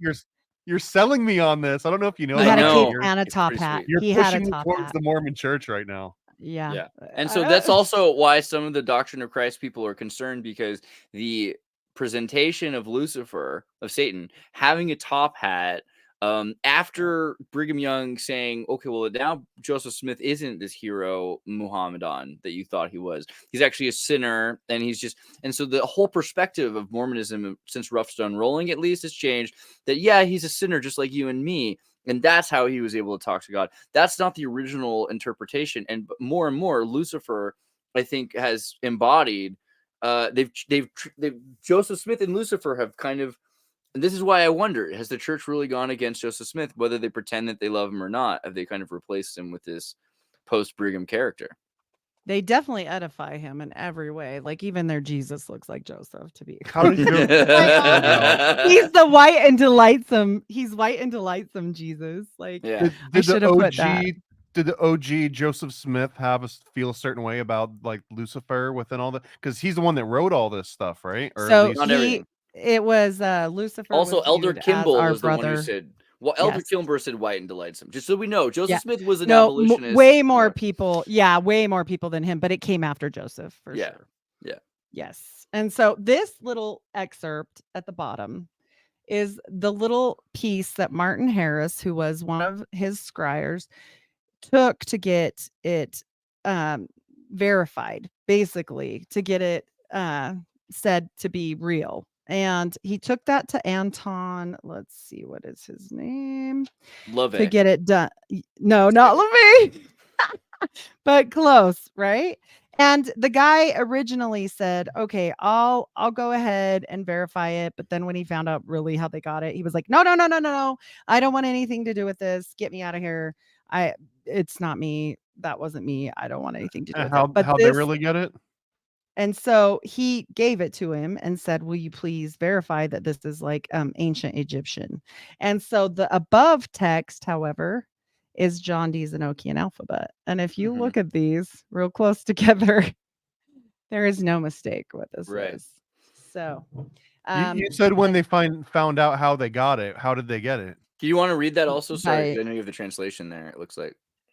Oh, it doesn't say what it says, I don't think. Oh, okay. I can well, pull it back at up. some point, no, it's okay. At some point, I want to go through that though and use the. I want to go through that and use the decryptor, the decryptor ring. Yeah, I can send it to you. Because now we're talking. They said, and I don't care. I'll share any of my stuff like that because I think it needs to get out there for sure. And I think that it's weird that I'm just some nurse mom that got out that was like, oh, down a rabbit hole, and how come nobody else talks about this? It's so strange because to me P. Nelly's a vaccinologist. Sorry. Yeah. And I'm like, this seems like so strange to me that nobody's talking about. I've never heard anybody, not even people that have left before me, not famous people, not Vogel, no one related to John Dee. Why? Like what? Like this explains far better. And most religions came from an angel came down, told him to write a book, like I said. So I'm like, wait, why wouldn't you include that? But I think they don't want to seem woo-woo because then it gets weird, right? Unless it's also, again, because Joseph Smith ends up with, like, because the Freemasons bringing King James sigils to Ohio, is that right? Or Illinois, Ohio, wherever they end up, because they're following the Freemason lodges. Like, we got to go to Missouri. Yes. Like, actually, you know what? We got to get to Illinois. And when they get to Illinois, it's like, oh, we have this. And all of a sudden, there's a war, and these militias from towns who are all Freemasons are going and trying to, this is a war, and we need to get back these symbols. So, to me, it seems a bigger issue to hide is that they have, if they literally stole the legitimacy, it's like Skull and Bones having Geronimo's skull. You know, this gave them precedent, and then there's just nonstop wars against the Mormons. Well, you get the and he let women in. And I think that was part of his undoing because I think his wife was a fairly strong personality because he changed I'm just saying this woman, the reason why there's no coffee or tea because it wasn't. It was hot drinks. Yes, it was hot drinks and tobacco because they would spit on the floor and then she didn't have to make hot coffee. Yeah. Sick of it. He's like, I just read this. God says you guys need to stop spitting on my wife's floor. Yeah, apparently. Exactly. It's brilliant. And so I think that he had just had enough of her complaining and he's like, okay, I'm going to fix it. And they probably didn't listen for like a long period of time. So he's like, no hot drinks because he never said no caffeine. Mormons drink more caffeine than most people. They drink a ton of Coke and they own Coke. Oh my gosh, your soda jerks are freaking me out. Can you come back? Yeah, they're completely crazy. Yeah, it's just like, I'll spend $8. I'd like to spend $8 on a soda pop. Please let me spend $8 on a soda pop. Please let me spend $8. Exactly. And I'd like to buy an $8 soda for my son and for my other by the son, way, and they're for my $8. God. Yes, and they're flat. The soda is flat, and Coke should never have anything added to it unless we're going to go back to the olden days. They can put the cocaine back in. That's it. There's no vanilla, none of that. You sound like a Mexican Mormon, but keep going. Also a sponsor of the show, by the way, cocaine. Thank you. Cocaine. It's everywhere. Get used to it. Yeah.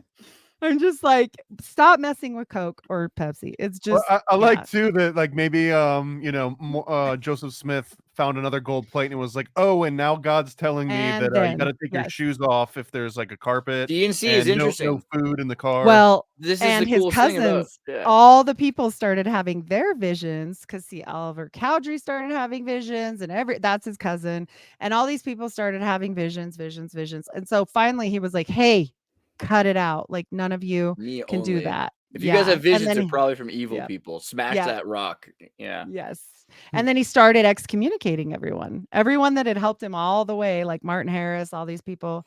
He starts excommunicating them as fast as he can because he's like, yeah, I'm done with that. So in his defense, any very popular or like advanced cult leader all does that. Like there's not a single instance of someone that got to the top that didn't do that. So well, they kind of caught him in the barn. So that was a sitch. And I do think Are you he was talking trying about? what? Are you talking with his Cowdery? Yeah, there's a I think if you read, they say you go first. Yeah. Fawn Bodie's book does talk about this little situation. It But was I a guess scrape. He was caught. It was Yeah. a scrape. I'm done. Wait, are we talking Yeah, like a Noah in the 10 They curse were of Ham catching situation? him. Or? He had a nice young lady who was Very definitely young. aware that he was the prophet. She's 15. I don't know what the law Yeah. was at the time, but he was definitely not 40 yet. This is their life. He's married though.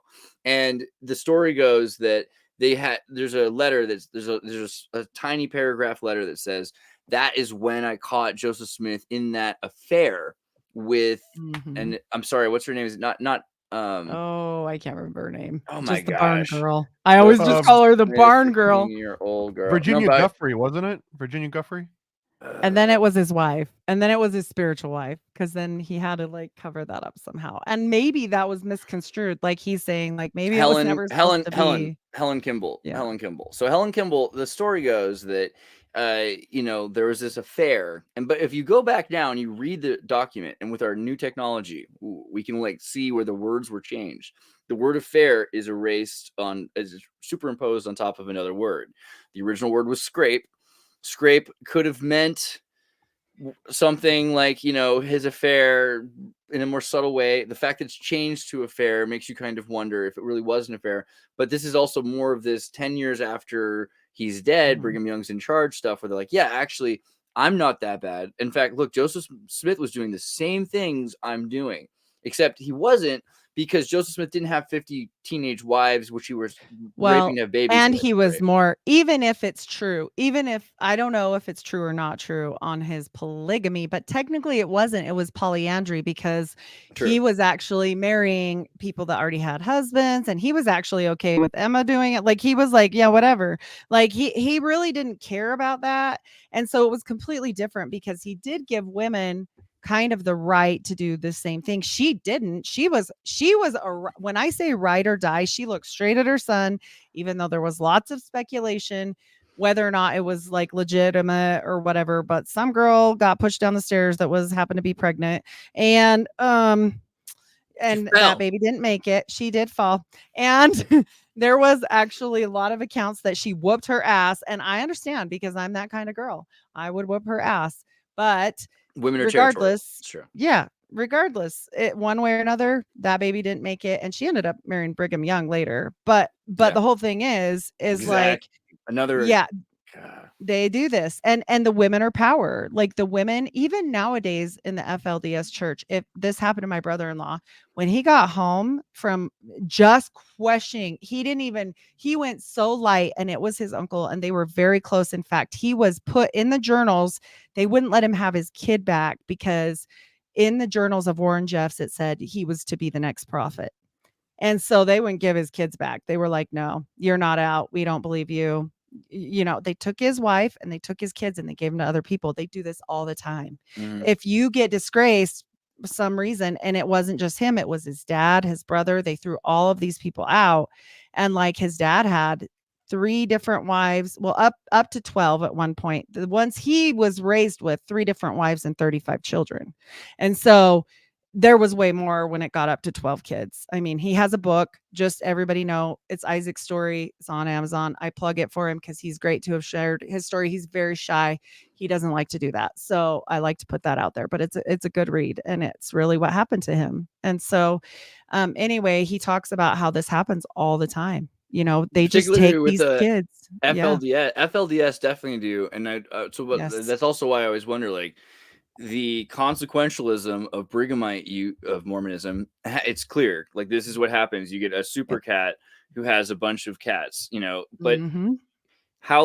Ogden Kraut, right? This whole idea of the change of the church where they realized you couldn't continue this practice and you end up with soft Mormonism. Soft Mormonism Yes. is kind of all these Mormons you meet that are you're like, wow, you couldn't possibly be in a orgy blood ritual. You look so nice, right? So what I have to wonder, like, how much do you I can respect FLDS to an extent similarly, but Right. like, do you think that that's legitimate Mormonism, or is Mormonism its own Boy, brand, you know? who knows? Because of like you said, the son, even on the deathbed, the mother said, I know not any woman that has been with my husband. She denied that he was ever a polygamist. I was raised that he was never a polygamist. I was always told he was never a polygamist. This whole thing only came out when the internet came out. And then they made a big campaign that said, trust your faith, don't doubt your doubt your doubts, don't doubt your faith, don't look on the internet, talk to your church leader, don't do any kind of exploration, blah blah blah blah blah. And so it became really cloudy, like and Wow. like I said, Emma denied it forever, and Yeah. they became very much Jehovah Witnessy, where they're like, don't talk to anyone outside of us, you only talk to us. Right. And then you're not going to go talk about that. And then if it's anything about temple rights, if you go talk about anything about the temple, it has to be in the temple. So it's like this hush hush ceremony that's all planned out and programmed, and you really don't have any time to do that. I mean, Right. and then your bishop's trying to go home to his 10 kids, and he doesn't want to sit there forever. Like, you've already been through 2 hours of this stuff by the time you get to the end. And so I think that it made it almost impossible, and they lost a lot of members. But you're right, they have gone soft because they come out against something and they're like, no gay stuff, no this, no that. Oh, this is all handed down from God. Oh, JK, we're kidding. We love you. We love the gays. Come back. And then they're like, or they do like, oh, this is the symbols from God and the signs that we got. Oh, just kidding. This one's scary. Don't do that anymore. Yeah. And so, and the veils, we don't veil our faces anymore. Well, I don't go, but I say we so much because I was Mormon. There's one other thing you mentioned, Heidi, the last time we were talking. And honestly, it's the main blocker now from me getting into Mormonism, and it's the 10%. No, I'm just kidding. Well, apparently I can do tithings. I mean, dude, I was raised, my grandparents would Opus Dei, and the tithing for Opus Dei is like incredibly higher than like a normie. But you used to get planets, and now they pretend like the planet was never part of the deal. And so, I almost that's the ultimate bait and switch to me. So depends on who you're talking to, by the way. So okay, the mainstream, the mainstream, if you go to the mainstream, people, they go, what do you mean? We never did that. What are you talking about? Collab was never a thing. I'm like, yes. Are they just trying to keep all the planets for themselves when they say that? Yeah, I think they're just trying to look not crazy. You should have started with the second sealing before we went to the second anointing. You want to do? Do you want to go with second anointing? Yeah, let's do the second anointing, and then we'll get into why. Yes, because it's not a typical. It doesn't go to the sheep. This is special. So take it away. Oh yeah, sorry. If you're a Mormon and you spoiler alert, keep going. Yeah. Wait, and you said it doesn't go to the sheep. Is a sheep like a Mormon goyim? No, I mean, yeah. Yes.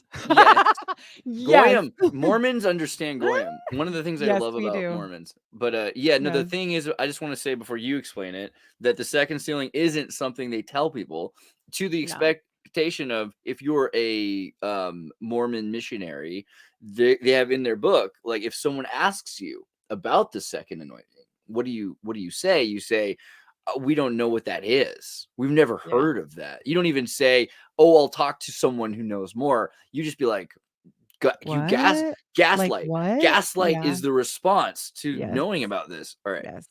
No, I would rather you talk about it, because I know minimal other than it happens for the higher ups. It's secretive. Like, they're not going to tell. Actually, explain. Before I explain them what I know about it. I've got something. I just want to ask. He's like, hold on, Mom. Is the gaslighting documented anywhere? Or is the gaslighting? Oh yeah, I have Book of Mormon. I have missionary handbooks. And in the handbooks.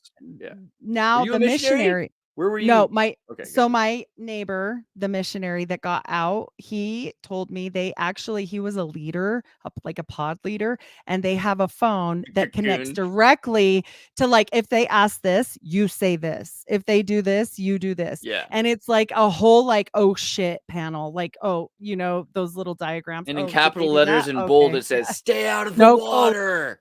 No kolob. Yeah.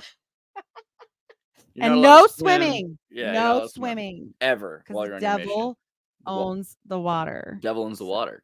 Wait, he is. We have to. The devil owns the water, Thomas. Don't go swimming. The devil owns the oceans and the sea and the rivers, but not. What about ice? Which is crazy when you think about baptism. But keep going. Not regular water. That's blessed water, Xirtus. What about Antarctica? I don't know. I don't know about Antarctica. Does the devil own the ice wall since the ice wall is made of water? Definitely. Well, so the reason for that is and you can ask a Protestant about this, this is the world, the Lord, the Lucifer's world, right? He's the king of this world. A lot of Christians, not just Mormons, believe the idea that God somehow let Lucifer be in charge, the architect or something of this world. And so that is their kind of concern there. But with the second anointing, what they're doing is they're saying that you can't ever sin again. You're basically, normally if you sin, you have to atone for it.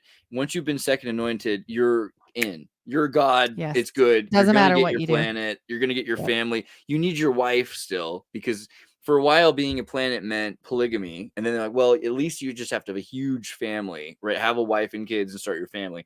Used to be three wives to get there. You used to have 3. Yeah.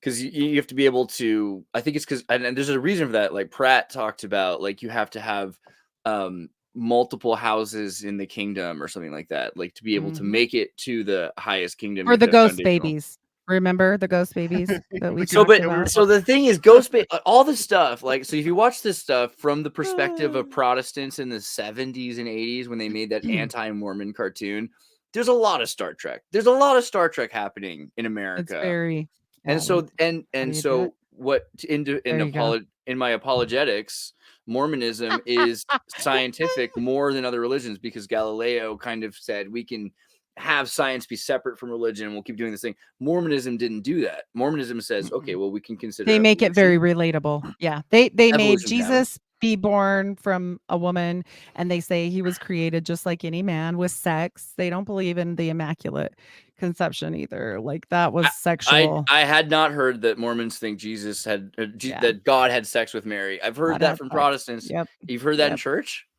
Yes, they are very, very, they say, well, they didn't say sex because they're not going to say that. This is what they say. He was created just like all men are created, because we can all become gods. And what do you think God's packing? I mean, I wouldn't want the Holy Spirit. It sounds rough. And Andreas, you were talking as a virgin too. At least you got that out of the way.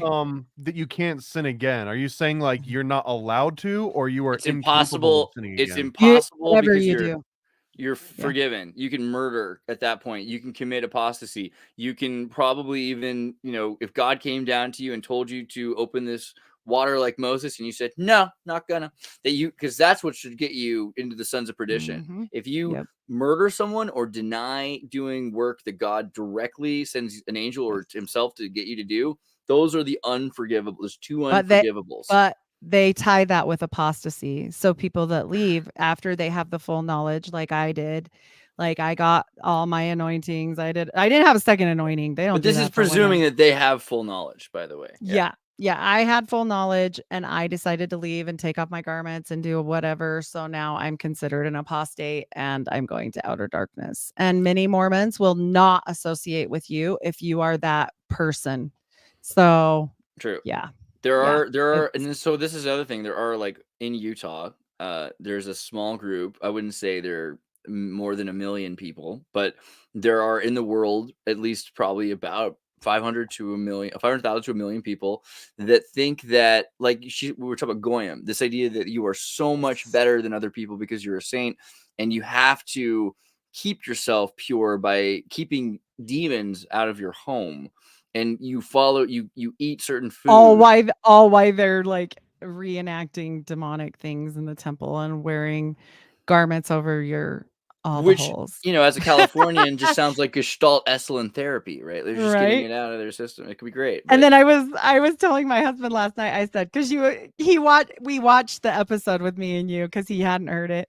And he was laughing so bad when you talked about farting in the garments, and I was dying. Oh yeah. And so I was like, That doesn't sound like me. I'm usually much more reserved than It I happens. So then I said, they had us wear those, and they're doing all this weird stuff and channeling, I believe, because they use mirrors and all this weird stuff. And I said, what if it's like Crowley and they believe that the beehole has a whole universe in there? So we got to have the garments right next to it, right? So he just looked at me and he goes, why on earth do you know that? It was like, I'm just saying that's what it is. And he's like, I had no idea. Yeah, the beehive. Yeah.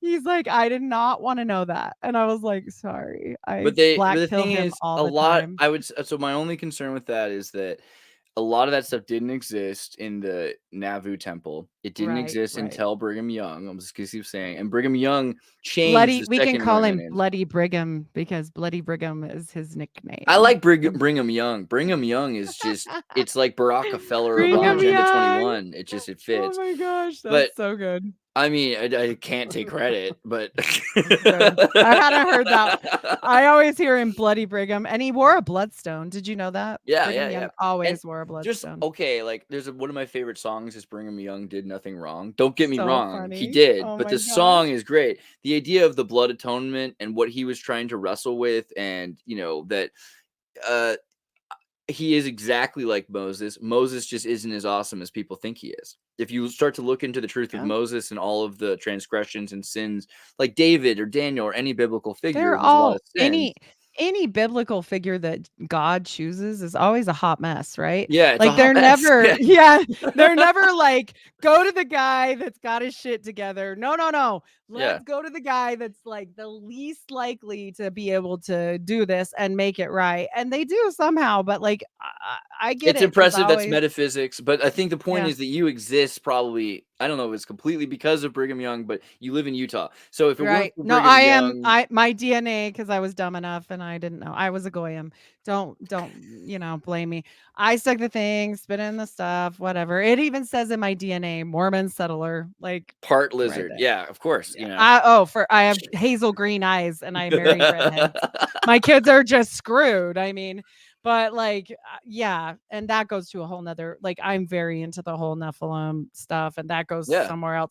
We won't have time for it today, but I would love to do another. I think Genesis and that's a big part of Mormonism. Also, the idea that there are Nephilim, that does come through. But I just want to say the second anointment ritual started out pretty chill, because it was that you've now completed the pseudo-Masonic courts of Mormonism under Joseph Smith, and now the man becomes anointed. You no longer have to worry about paying tithing to the church because you've paid enough tithing to the church. The original intention. That was the original intention. And you've built a family, your wife and your kid. Not polygamous. This was just you have a family, and now you're in. And this is also cool because God is, at this point, Joseph was saying, look, there is no hell. There might be a perdition, but there is no hell. And you could just get closer and closer to God, doing more and more and more, until you're literally creating not necessarily a planet, because it's before NASA nonsense. They're just saying you're gonna have this world the way it exists. You have spirit that's living in form of in the image of God. So you would be essentially, your wife and you become the spirit founder of this new plane of existence where new spirits can ascend. And they're half you and half him, but they're also themselves because they're in the image of God still. And God's still evolving. This is the idea that there's no, that God is reflective and is constantly evolving as we're evolving. So even if you become this amazing thing, God is still above you. They're not saying that you're becoming equal. You're just not until after death. Like after death, they do literally say you can become like God. But God is constantly growing. Yes. But God, so you can become like God was. You can become like God was when God created you. All up. Am I wrong here? No. We're screwing. I said we're screwing him all up because he's like, well, no, what? I'm getting into this. Sounds like a spiritual New Deal. It's right. Where He's it's right. like a spiritual retirement package. But then what happens is that kind of like that's the a real good way New to put Deal it. in modern day, Yeah. they're like, I don't know if we promised that much. I don't know if we said we were going No, to keep up with well, inflation. The planet thing arrived in the 60s when people were talking about space. Before that, it wasn't. Orson Pratt just said, you're going to be the Holy Spirit in the consciousness, like Jiminy Cricket, inside of all of these new people. And But they did talk about the moon back in Joseph. Yeah, there are Quakers. There are Quakers on the moon. You shouldn't go there. Are we also getting animated sidekicks? We are so weird. This sounds so screwy. When we break it down like this, I'm like, oh my God, I did this for 34 years. Like, I just like. All right, but when you get to the moon and you see Quakers, you're gonna be like, all right, I'm not even surprised. I knew this was coming. That's the thing. I'm not going because they told me not to go. I wouldn't go. No, I'm kidding. I don't trust them. I'm not going anywhere. That sounds like crazy AI, get a new body robot thing and your consciousness goes. Like, I'm not. Well, that's about the thing that. about why I think Mormonism is telling the truth. They are. You're not getting a planate geometric plane. You're not getting a planet. You're not getting a planet. Right. But what you are getting is even more Gnostic. And as Mormonism, as you say, it's like hiding parts of itself. In a sense, I feel like it's only hiding things that exist for the last 100 years, and it's more and more becoming like as Satanism and New Age is. I feel more like acceptable. what you said on our last one about Masonry, when you were like, every time I go up a level, they say, throw all that out. Here you go, new stuff. Right? That's kind of what it is, right? Like, I mean, because the more you know. Like, you're never going to know. You're never going to get to the second anointing as a woman. First of all, you're never going to get to certain things as a woman because everything is dependent. Like a 12-year-old boy has more power than I do in the church because they can hold the priesthood and I cannot. And I have to get married or I cannot ascend. And so when you go through the temple, and we were talking about the temple rites, when I give my name, first my husband goes through, he can never reveal his name, not even to me. Never. It's no. But he gives his name to the fake God because they pretend like they're God, like under the curtain, okay, on the other side. And he gives his name to that guy, and that's fine. And he goes through, but then he calls me through because he is my God. And I give my name to him to go through. So like he's saying, to your point, you become the one, like what you were talking about, like you still need your wife, you still need, like, it's still a thing. The wife has to promise allegiance to the husband, and that was created by Brigham Young. The original anointing ritual was equal. Women were equal. And so this is a thing that's also like Joseph Smith was already talking about, Mary Magdalene, and we're aware Mormons are the closest to any group that's aware that Jesus Christ was a rabbi who probably had a wife and kids. It's not. They definitely believe that. No, they believe that 100. Yeah, and so everyone else that thinks that is, I mean, so Mormons are the only ones who ever even really pushed this idea that women should be in a priesthood. It never happened because of Brigham Young, but it got really close. And so I find that interesting. And also the last thing I was about that is the anointing ritual requires women to bless their husband, which infers that they have a priesthood. They have a Magdalenian priesthood. Well, it's just not allowed to be practiced under Brigham Young. And they have to use it, like I was telling him in our last one, when we go through and get our initiatory rites, when we are being, they've changed it a lot. My great grandma said they put her in a damn bathtub, but like when we're going through, we're in a poncho. Remember my poncho I was telling you? Was your grandma naked? Sorry to ask. But yes. Yes, she was then you naked. were naked. Yeah. I was naked also. I went through in 1996. I mean, good for you. I was imagining the back of my head. I don't know if you're familiar with the 1985 movie. Don't worry, There's a movie in the 80s called Just One of the Guys. I think Joyce Heisner. I am just one of, So I mean, that's probably why, right? I see G.I. Jane as soon as you said that. So keep going. Yeah. No, it's funny. I totally get it. And then so I had my like poncho on and it split all the way on the side so they can like get in there, but they don't touch you sexually anymore. And now they wear like clothes. Now they wear like a zip up baptism. Did you have to anoint your husband with oil and stuff? So no, but a lady came in. This is what upset me. I had this lady come in and I'm sitting on this cold ass bench and I'm like, they couldn't put a pillow. I found out later it was an altar. That's an altar, but you don't know. you're in this dressing room, and she comes in, and I'm like, I'm waiting for my initiatory blessings and they just touch they don't touch anywhere gross. People make this out to be really weird. It is really weird on its own. Let's not make it worse. Like they don't touch your bits. They bless them, and they say they bless your sinews, they bless you, but they don't. And so I said to her, why are you here? Like, where's the dude? And she's like, no, you're not dressed. And I'm like, well, you're not a guy.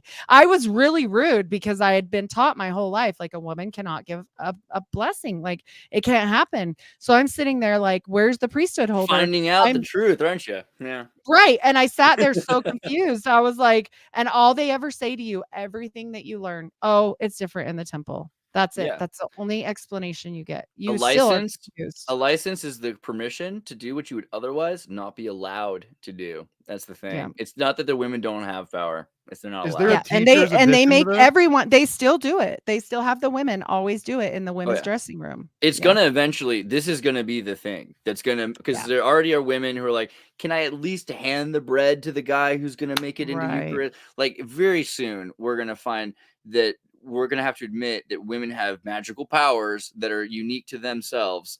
That's what Mormonism was always about, was that there's an alchemy between masculinity and femininity.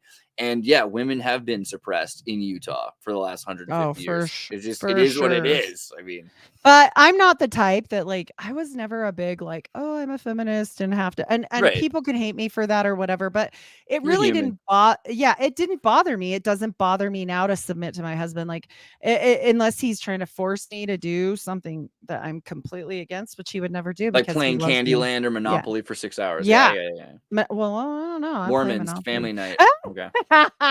but I'm like, okay, he would never, he loves me enough in return. Like, it's all that return, right? Like, God, He'll he's watch a supposed to chick love me flick if like you play God loves Monopoly. the Yeah. church. Yeah. But he's lucky because he's married to me, and I'm like, hey, let's go watch Alone. And he's like, I have the best life ever. And so, yeah, I'm more fun. But and camping's like my next favorite thing to do. He lucked out, but he doesn't like to go. He's like, no, it's a lot of work. And I'm like, stop it. You're like, I literally got here going. from Missouri, Yeah. genetically disposed to camp. You're gonna go no camping. kidding. Yeah. And we're camping and we're cooking on the fire. And he's like, I hate this. I hate this so much. He's like, you are crazy. Just buy the stew in a can like everyone else. We have too many kids for this. And I'm like, no, we're making homemade food with extra desserts that are awesome on a fire. Yeah. Space. See, that's a ritual in and of itself. You're just reenacting something. Good for you. Yeah, but I mean, like, I get it, and I get where women get offended, I guess, but like, but women have their own roles. We just need to celebrate them. I mean, the fact that men can make bread and women can make babies is kind of, it's not equal, you know. Well, and I don't want to do the things a man can do. Like, everybody always is like, I can do anything a man can do. I'm like, well, so can I, but I don't want a broken back. Like, I'd rather just ask for help. Like, that seems so stupid. There shouldn't be a priesthood that's man and women. It should be a woman's priesthood that does its own thing. I agree. Yeah. Yep. So we're talking Eastern Star and Masonry all over again. It really is. It actually is. Yeah. I think that it's been, like he said, repressed, but I actually think it was actually meant to be that way at the beginning. I don't know when did the women in Masonry become a thing? Like, when was that? Like, is it long ago or recent-ish? Well, I mean, if we're Like the talking Eastern Star Masonry in stuff, general, then at max it's the late 1700s. But I have a feeling it was when the first group of Masonic wives got together and made a stand against their husbands. I can't hear you. Was when they decided to make Eastern Star. Okay, so like 1700. So I can't remember. I'm sure Eastern Star is way younger than that. Because I know it didn't. I feel his mother was a strong presence because she was 1850 in Mississippi. So it's an American recent creation, not that long after what Joseph Smith's time, maybe like a generation afterwards. So maybe he had heard about it and it was on the up and coming, because nothing changes all of a sudden, right? It has to come slowly through the ages. So maybe it had already been a thing, but I do feel his mother was an important person in his life. I feel like his mother was a lot more influential than they give the mother credit to be, because of the fact that she was the one with him the most, and he was indoors a lot, and he was hurt, and he never was able to work a field. He was never able to go do all that stuff. So I feel like maybe that he's totally sounding like a Manly Palmer Hall from 100 years prior too, right? Because I would that say was also Pratt. Manly Palmer Hall's story. Orson Pratt is so much like Manly P. Hall. I would say that they're much on the same level. Orson Pratt's brilliant. Pratt? Yeah, you'll like him. Is he a living person? No, but he was a Mormon who he's kind of, he would go through all of the Mormon texts and all of the writings of everybody, and he would find patterns or metaphor, and he had his ideas of kolob are they're pretty permanent, even if things in the 60s have changed. Yeah, 1890s. Mandela us now. Yeah, because kolob's in the Book of Abraham, and it's impossible to ignore it. And we're finding, examples of things that really relate to it in astronomy. So the church is trying to throw it out because of the whole it was proved to be not true, and it was just a picture of I'm concerned about the church. I think the church is trying to head towards like Freemasonry, where they have a hidden veil, and on the other side of the veil you can be like, we want people to think we're crazy and silly. We want people to think we're naive, innocent people. That's what works for us. On the other side, we're Secret Service and occultists. We're getting to that point, because I talk to Mormons all the time, and half of them are like, I just like my family, I don't really care about any of that stuff. And you're like, oh, okay. Versus people that don't talk about Mormonism, but they believe in this stuff, it's or even when they leave the church, if you want to fight someone to the death over like theology of Mormonism, fight a freaking Jack Mormon. That's people that leave the church, but don't leave like me. Like I'm an apostate where I speak out, but they will say no. They'll be like, oh, this is the truth of the truth. And they'll be drinking a beer and smoking and like Jack Mo's are a lot of Jack Mo's in Idaho. Oh my gosh. Jack Mo? Jack Mormon. There's X-Mo's, Jack Mo's. Jack Mo's are cool because like a Jack Mo, it's like Jack Mormon. If you go on a boat with a Jack Mo, you don't want to bring any beer because they'll drink all your beer. But if you have two Jack Mo's in your boat, you can bring as much beer as you want because they won't drink in front of each other. Nope. Nope. Yeah. And then they like cheat or do whatever. They do drugs. They don't care. They don't care about any of the dumb rules. Like they're not into the rules. And then there's also the Community of Christ used to be the Reorganized Church of Jesus Christ of Latter-day Saints, which was Joseph Smith III's church. Right. And I would almost call anybody in the Reorganized Church a Jack Mormon. Almost all of them. I'm not trying to be prejudiced here, but they don't follow the doctrines of covenants. The same thing. They don't believe in the word of wisdom. They don't care about the beer rule because that didn't happen when they were in charge. So there are a whole other group of Mormons. I mean, granted, they're not as big, but there are a lot of them. And so that's why when people like point their fingers, like they point their fingers at Joseph and say, well, he drank a lot and stuff. I'm like, well, that wasn't even like that wasn't a thing. And so it became a thing later, and they became really, and I'm not saying that their rules are, I mean, they'll keep you healthy probably, other than but Brigham Young had bars. He sold liquor to Goyim as they passed through Salt Lake City. Same thing as Coke. They own Coke, and they they peddle it. They say no hot drinks, but they sell hot cocoa. Their own church produces hot cocoa because they have a welfare program, and they actually make hot cocoa for the welfare program for their church members. So they're not. They've redefined hot drinks not to mean hot, but to mean like fire coffee water. And tea. Fire water. Like if you make tequila or you make hard liquors, that too, like that, for sure. You can't have any hard liquors. You can't have any distilled liquor, which is also weird because the can't have coffee or tea either. Word of Wisdom says you can have certain herbs. All these herbs have been made for you. So basically, they should all smoke pot. Now, if you really follow the Word of Wisdom, every Mormon should be a stoner. Yeah, where Mormons fall on like peyote. No drugs, no coffee, no tea, no drug, nothing. Is it open to interpretation? Can you do like, it's not a drug, man? It's becoming more common that rough stone rolling readers are thinking that Joseph Smith ate an Amanita muscaria mushroom, and so those kinds of not even that strong. Jack That's Mormons. Not even that big. This is the gateway drug to getting Mormons to try hallucinogens. That's what's happening in that group, which I think is like there's room for that. But what's really interesting about Mormonism, probably just trying to open their third eye. Like honestly. I feel like most Mormons who, if you were like a 1950s super sober from Utah, your third eye, all the ones I've met, their eyes are pretty open. Like if you were super sober back in 1950 and you followed the word of wisdom the way it used to be, your bhakti yoga level was as high as someone from India. A lot of these Utah guys and gals were, and sexual too. Yeah, sexual. Like no.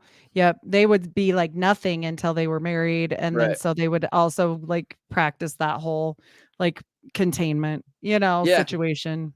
Yeah, I mean they're like the Vedic bathroom gurus. wearing like the satanic apron, and you know it's gonna go down.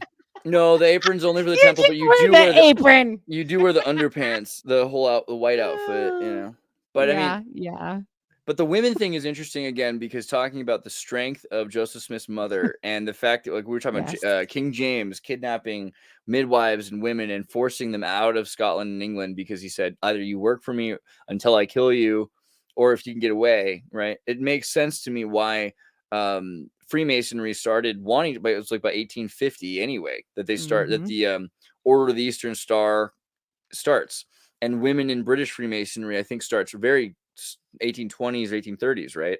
So it's a really similar time to femininity being included in these alchemical rituals. So for Joseph Smith, have you heard of for his mother, of Walter Lumens as well? Have you heard this guy? Walter Lumen? No, I'm looking up right now. No. Okay. No. So Walter Lumen Walters. Possibly. Yes, possible flip. And so he was probably also a big influence on all of this knowledge that he learned when he came. He was Emma Smith's, or his wife's cousin. Oh, he was a mesmerist. Yes, and he came from Europe, and he had all these books, and he had just come from overseas, and it was super interesting because they always say, oh, he didn't have any way to get D's work. He didn't have any of this. He was a doctor. This guy had traveled all over. Yeah. And I'm telling you, I do think he had ample opportunity to learn some of these things. And he was Mesmer definitely knew about John Dee. Yes. So there's no question. Yeah, I agree with you. Yep. And so that's where I think some of this came, because that was very influential in his life as a young child. And think of this, like you meet this kid, he's got a bum leg. He seems really smart. You have a cool conversation with him. You want to help him out a little. What are you going to give a kid like that that's really poor? How about a book? Yeah. How about a book? Same as Ignatius Loyola. Yeah. Yes.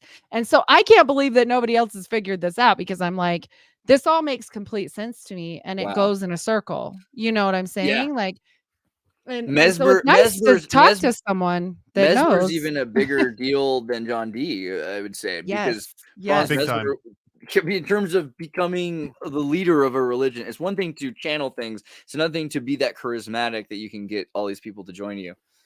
Yes. And he watched it, and then he got up in front of everyone in this small town that he was at, and he was reading some book. I can't remember which. It was a Greek book, and they thought he was magical because they saw him read something that they couldn't understand, because they're chicken farmers, and this guy's like a freaking learned person and been all over, and they ran him out of town eventually. I think it only took about 2 years.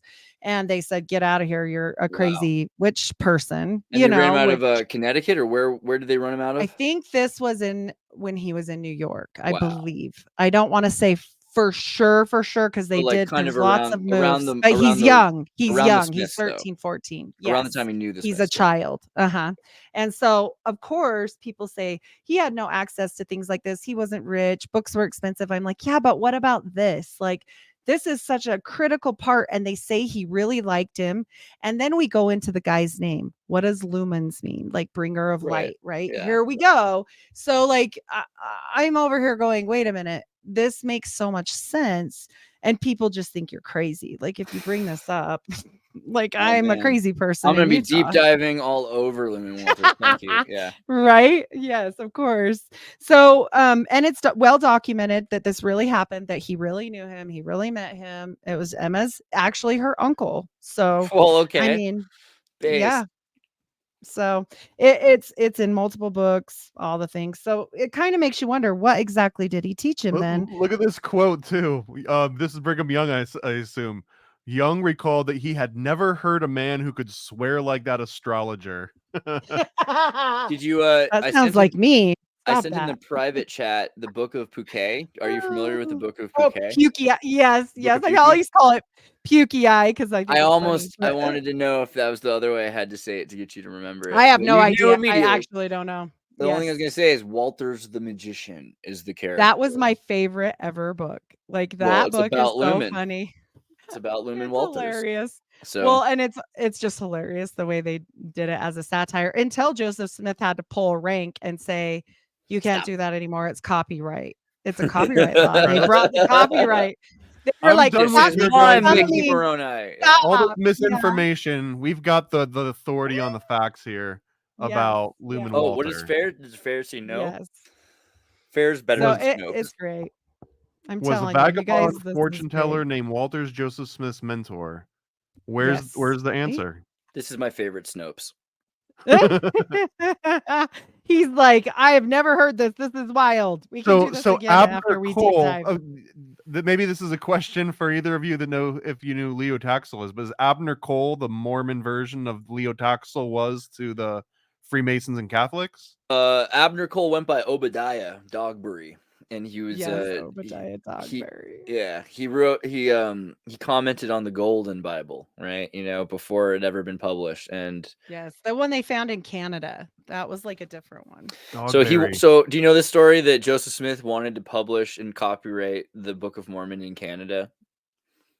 He ran to Canada. Joseph Smith was trying so hard, but he collected tens of thousands of dollars from people back then, in order to get to Canada, and then they refused to copyright it in Canada, and so he was. But also in Canada at this similar time, there was a true Bible, a golden Bible that they found there that had kind of lit the whole thing up for Joseph, like kind of paved the way. Like, no. There was another golden Bible found here. So blah, blah, blah. And so I think it might have, sparked a little bit of truth. Easier to say, hey, Joseph found this, but that could be true. Cause look, this really did happen in Canada. When did they find the golden Bible in Canada? I'm going to find the dates on that. That was in an old book I got I'll find it, but it really did happen. It happened before he talked about the plates. That's interesting. And so, yeah, very interesting because it makes you wonder, did that pave the way for him, Well, the fact that he went, because he didn't try to copyright the book in America. He tried to copyright the Book of Mormon only in Canada, and he did it in 1830. So it's also not that early, but it's kind of early right. for that. So I'm curious about the Golden Bible in Canada. There's definitely also stories of other plates found, and it's interesting because Mormons push really hard for the Mesoamerican model right now. But there was a lot of push for a lost civilization in the Northwest. And, the fact that there are Scythians and Indo-Aryans that lived in Canada, that is genetically logical that there would be a culture there that has these, have their own symbol somewhere. And also there's just all these wars and people that have stolen everything. So it's the idea that we're not finding that much isn't that surprising either. Have you also seen the poster for the War of 1812 where they're making fun of Madison? Madison? No, that's not right. They're making fun of the English are making fun, and there's an angel. And if you look this up, I'll find it. Anyway, it looks just exactly like Moroni, identical. It's hilarious. And when I seen that, it was right around the time frame. No, let me find it. It was they were kind of calling him girly. Let me find it. War of 1812.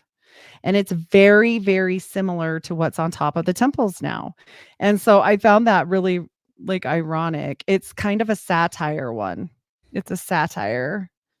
Let's see. Oh, I wished I had saved that. I do have it somewhere. Because I found it completely fascinating, and I'll find the name of it. But it looks exactly like what we have on top of the temples. And so it just all of that together. One guy that was Protestant said it's kind of like Joseph Smith took all these things. Is this it here with the horn? Gabriel with the horn here? It's similar to that, but there's another one, but that's very similar. There's a bunch of people in the one that I'm talking about, but it's similar angel. So it's kind of interesting where you see maybe where there's bits of truth, bits of Enochian magic, bits of things he saw politically, because that's what this guy had said that was Protestant. They said he took everything that was popular, that, there was no TV. Men went and talked at the drugstore or wherever, and he would go with his dad or whatnot and hear all these things. So it makes you wonder, it makes you think, oh, okay, he kind of put this all together. So, but it's interesting also the symbols he picked, if that's the case, because the idea of Gabriel messenger with the horn being Muhammad's, I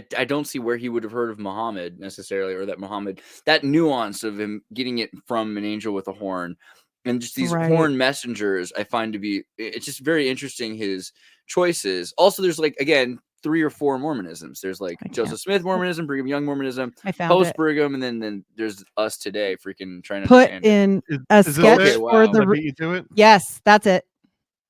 Wow. Okay. I thought that was fascinating.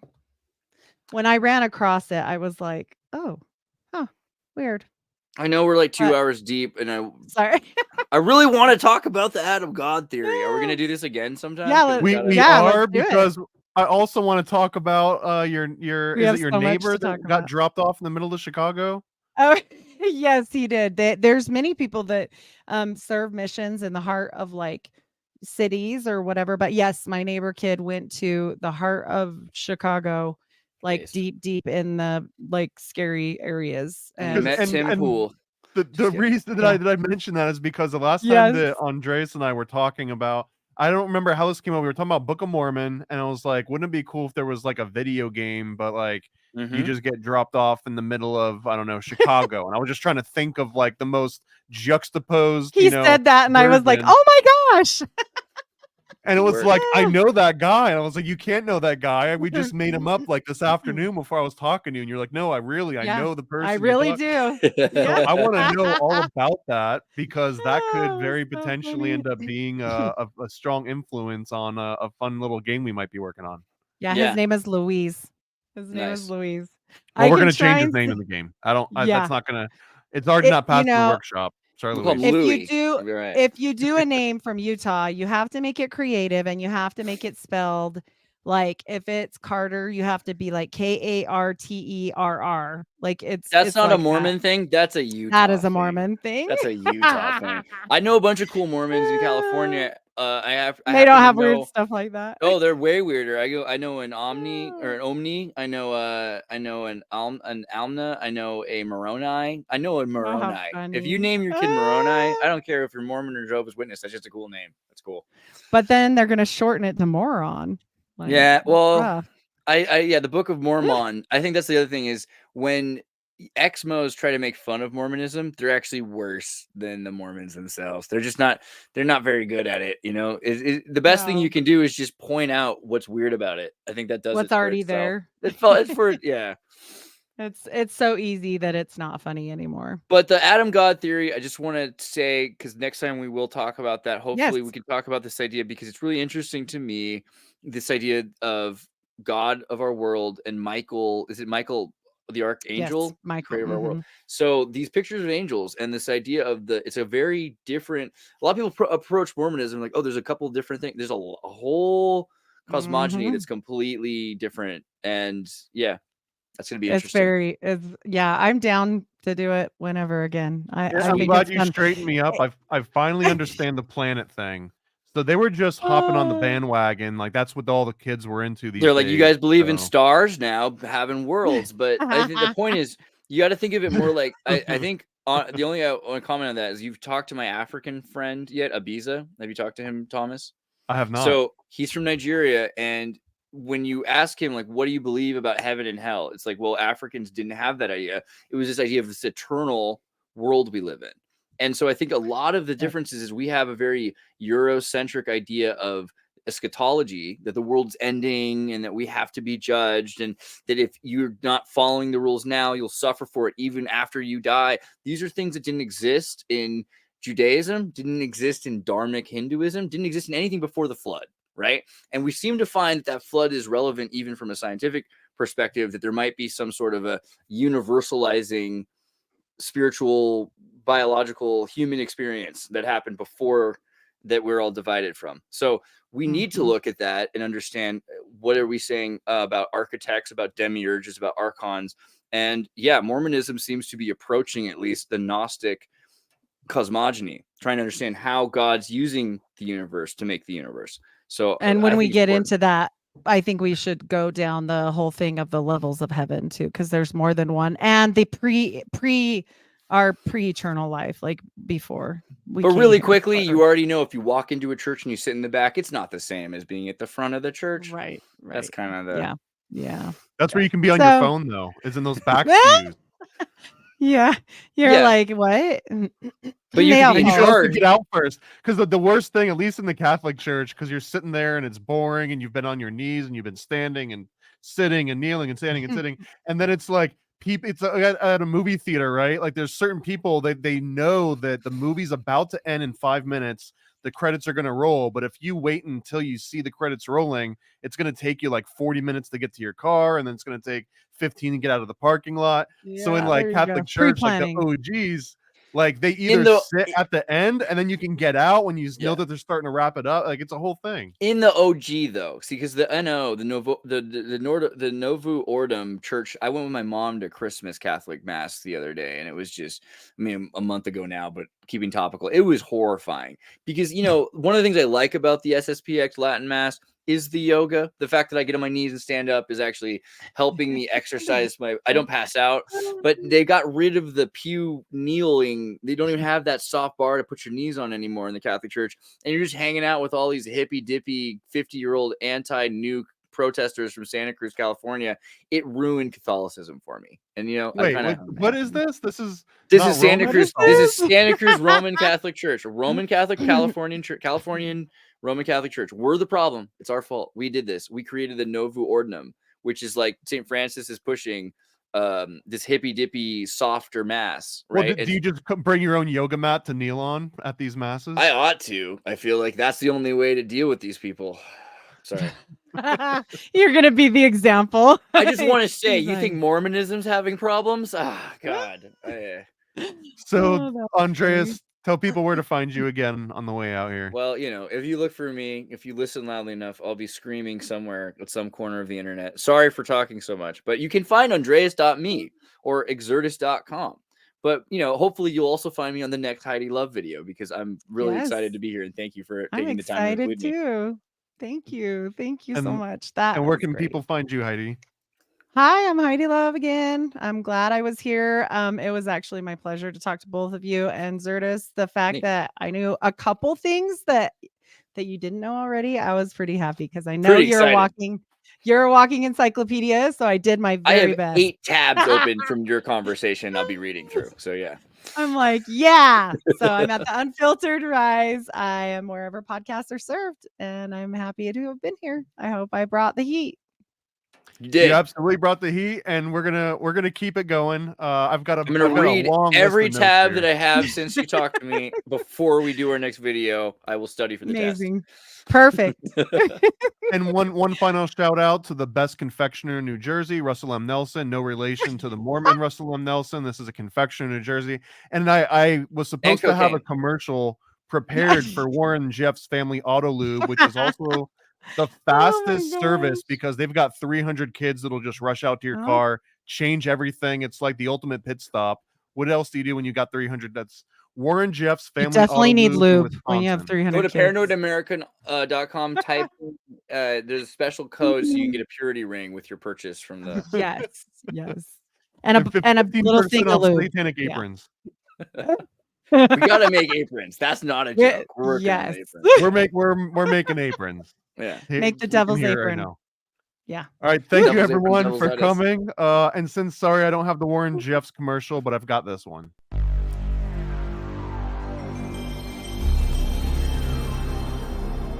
This is F.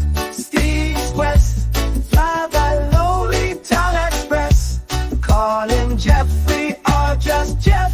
This is F. Steve West.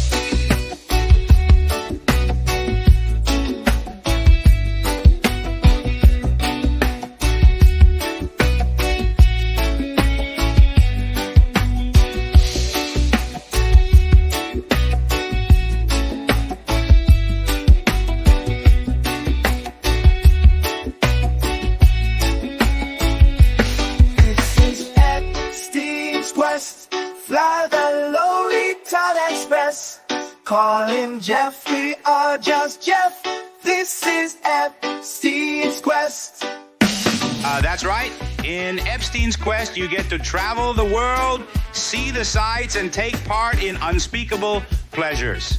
Blackmail your friends for fun and profit, featuring all your favorite characters of the dark underworld and beyond, Bill and Hillary, Trump and Melania, with guest appearances by Chris Tucker, Bill Gates, and more.